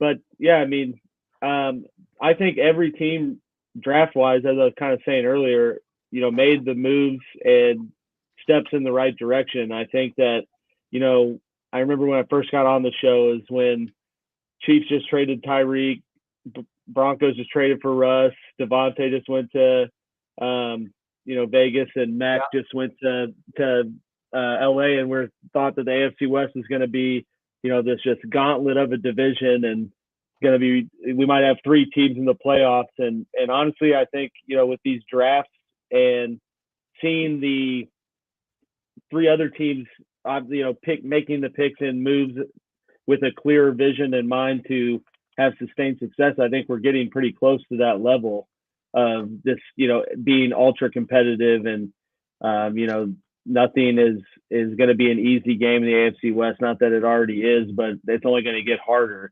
And I think that's exciting just as a football fan. As a Chiefs fan, I mean, it's like, damn, like it'd be cool if we could go on this sweet 20-year Patriots run, which they're certainly getting to. No. Certainly get to that level of how other people view them. But I mean, yeah, just an exciting time as a football fan, AFC West fan, and I mean, as a Chiefs fan, just with how much more competitive and to the wire these AFC West games are going to get, just with all the different weapons and tools all your guys' teams brought in. And honestly, I like the Bo Nix one. I get the hesitancy with it, but I see a lot of Drew Brees and Bo Nix, and I think he's kind of the perfect mold for what Sean Payton wants. So I think that's pretty exciting as a Broncos fan, and again as a football fan, just to watch that. No, I don't hate Nix. That I know that, but yeah. I'm not saying you do, but like obviously, I mean, even me was like, damn, I knew Richie really wanted Fuaga. Well, I mean, just the optics of the draft, they kind of had to take him. Seeing Fuaga go to the Saints was like, oh, thank God. God. Right after. The run. So I mean, this kind of gets back into how the Chiefs were developed, and as I've mentioned in other podcasts, is the Chiefs developed their offensive line surrounding Alex Smith. You drafted some other offensive playmakers like Hill and Kelsey and some other guys, and then you realized that you needed to level up at the quarterback, and you guys identified Patrick Mahomes as the dude that you felt was the level up at the quarterback, and you were right. And so, but so many people missed the first part is my point. Like they ignored what you did before and said, well, all you got to do is go get the quarterback. And my whole point of what I keep on harping on is no, and no. Like the answer is they were a playoff team that was a quarterback away from going further. Correct. That's exactly it. Right. You were a playoff caliber team that kind of could never make it past that first round because your quarterback was holding you back a little bit because he didn't have bad luck. He didn't have the it factor, right? He didn't have that secret sauce that could elevate your team. And then you ended up with Mahomes, Who's and got the it factor times and a now billion. he's basically defines what Dude. it factor means, right? So Mahomes has a better winning percentage when behind by 10 points than Joe Burrow does just as a whole. That's terrible. Yeah, I saw some insane stat too, and this is what's so infuriating about the Chiefs is because they are never out of a game. They could be down 21, 28 points, and and nobody will ever look at them and be like, "Oh yeah, they're done. They're not coming back." That's never the case, and that's such a terrifying thing to worry about as the opposing fan. The Chiefs, I think Mahomes' record when he's trailing by at least 10 points or something is like, it's like 12 and something stupid ridiculous. It's really and ridiculous. The rest of the league is like 2 and 30 something combined. Like it's just not even fair. This dude is, not only is he the best QB, it's like marginally, or I'm sorry, not marginally. Like the gap is so gigantic between the next best and him. It's like, what are we doing?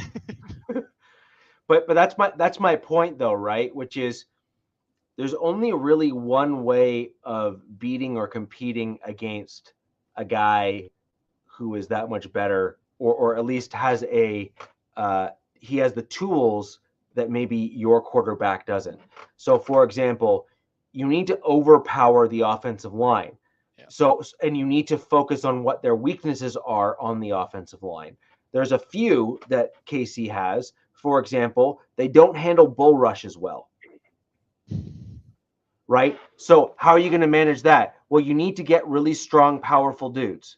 Great. Well, guess what division is lacking strong, powerful dudes? AFC West. Okay? Sorry, not sorry. And then the other one is their tackles have always been good but not fantastic. Like they've had serviceable tackles, but not like league elite level, but certainly better than most. And then they've been able to kind of work with that because they have a quarterback who has very good instincts when it comes to kind of where and how he needs to go and do things, right? But these are all things that our division has to contend with. The Chiefs have already contended and sorted it out. Our teams collectively as a whole need to make the adjustments required in order to compete against the Chiefs. None of our teams have done well enough. The Raiders, to their credit, got a dude by the name of Max Crosby. The guy's an animal. Beast. Okay? Like, he's an absolute beast.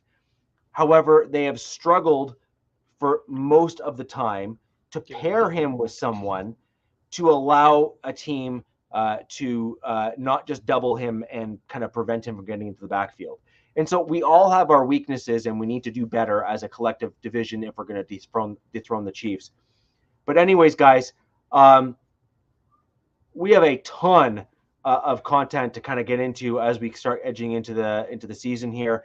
Next week's show, we're going to cover our undrafted free agents class. My Denver Broncos have had a unique and storied history as it pertains to undrafted free agents, which I think is an important thing to highlight for next week's show. We also have going to have some interesting takes in terms of where guys fit in, both undrafted and drafted guys that we're going to start to get into. And then shortly thereafter, we get right into rookie mini camps where we get to start seeing some of these new and shiny toys that our teams have get on the field. How do they look? How do they not look? That kind of stuff. Zach Wilson, calm down. Yeah. It's playtime. Yeah. So we'll wait and see what happens there, and we'll go from there. But we have some really interesting kind of content coming up that we're going to delve into. And for all of you that are joining us tonight, you can click those like buttons on every channel. That would help us greatly. Other channels are down below in the description of the video here. It just allows us to reach more people just like you. And if you're joining us after the fact, thank you. If you have questions, leave them in the comments down below, and we will do our best to reach back out and get in touch with you. But ladies and gentlemen, until next week, where the West Side is the best side, Peace. Fast lane when I pass in the street, bag of money in the passenger seat. Simcoe's been asking for me on the road from the west to the east. Way up, I might never come down, cause the coast racking up the flight miles. So high, I might never come down, so what, this is my lifestyle. Wait a minute,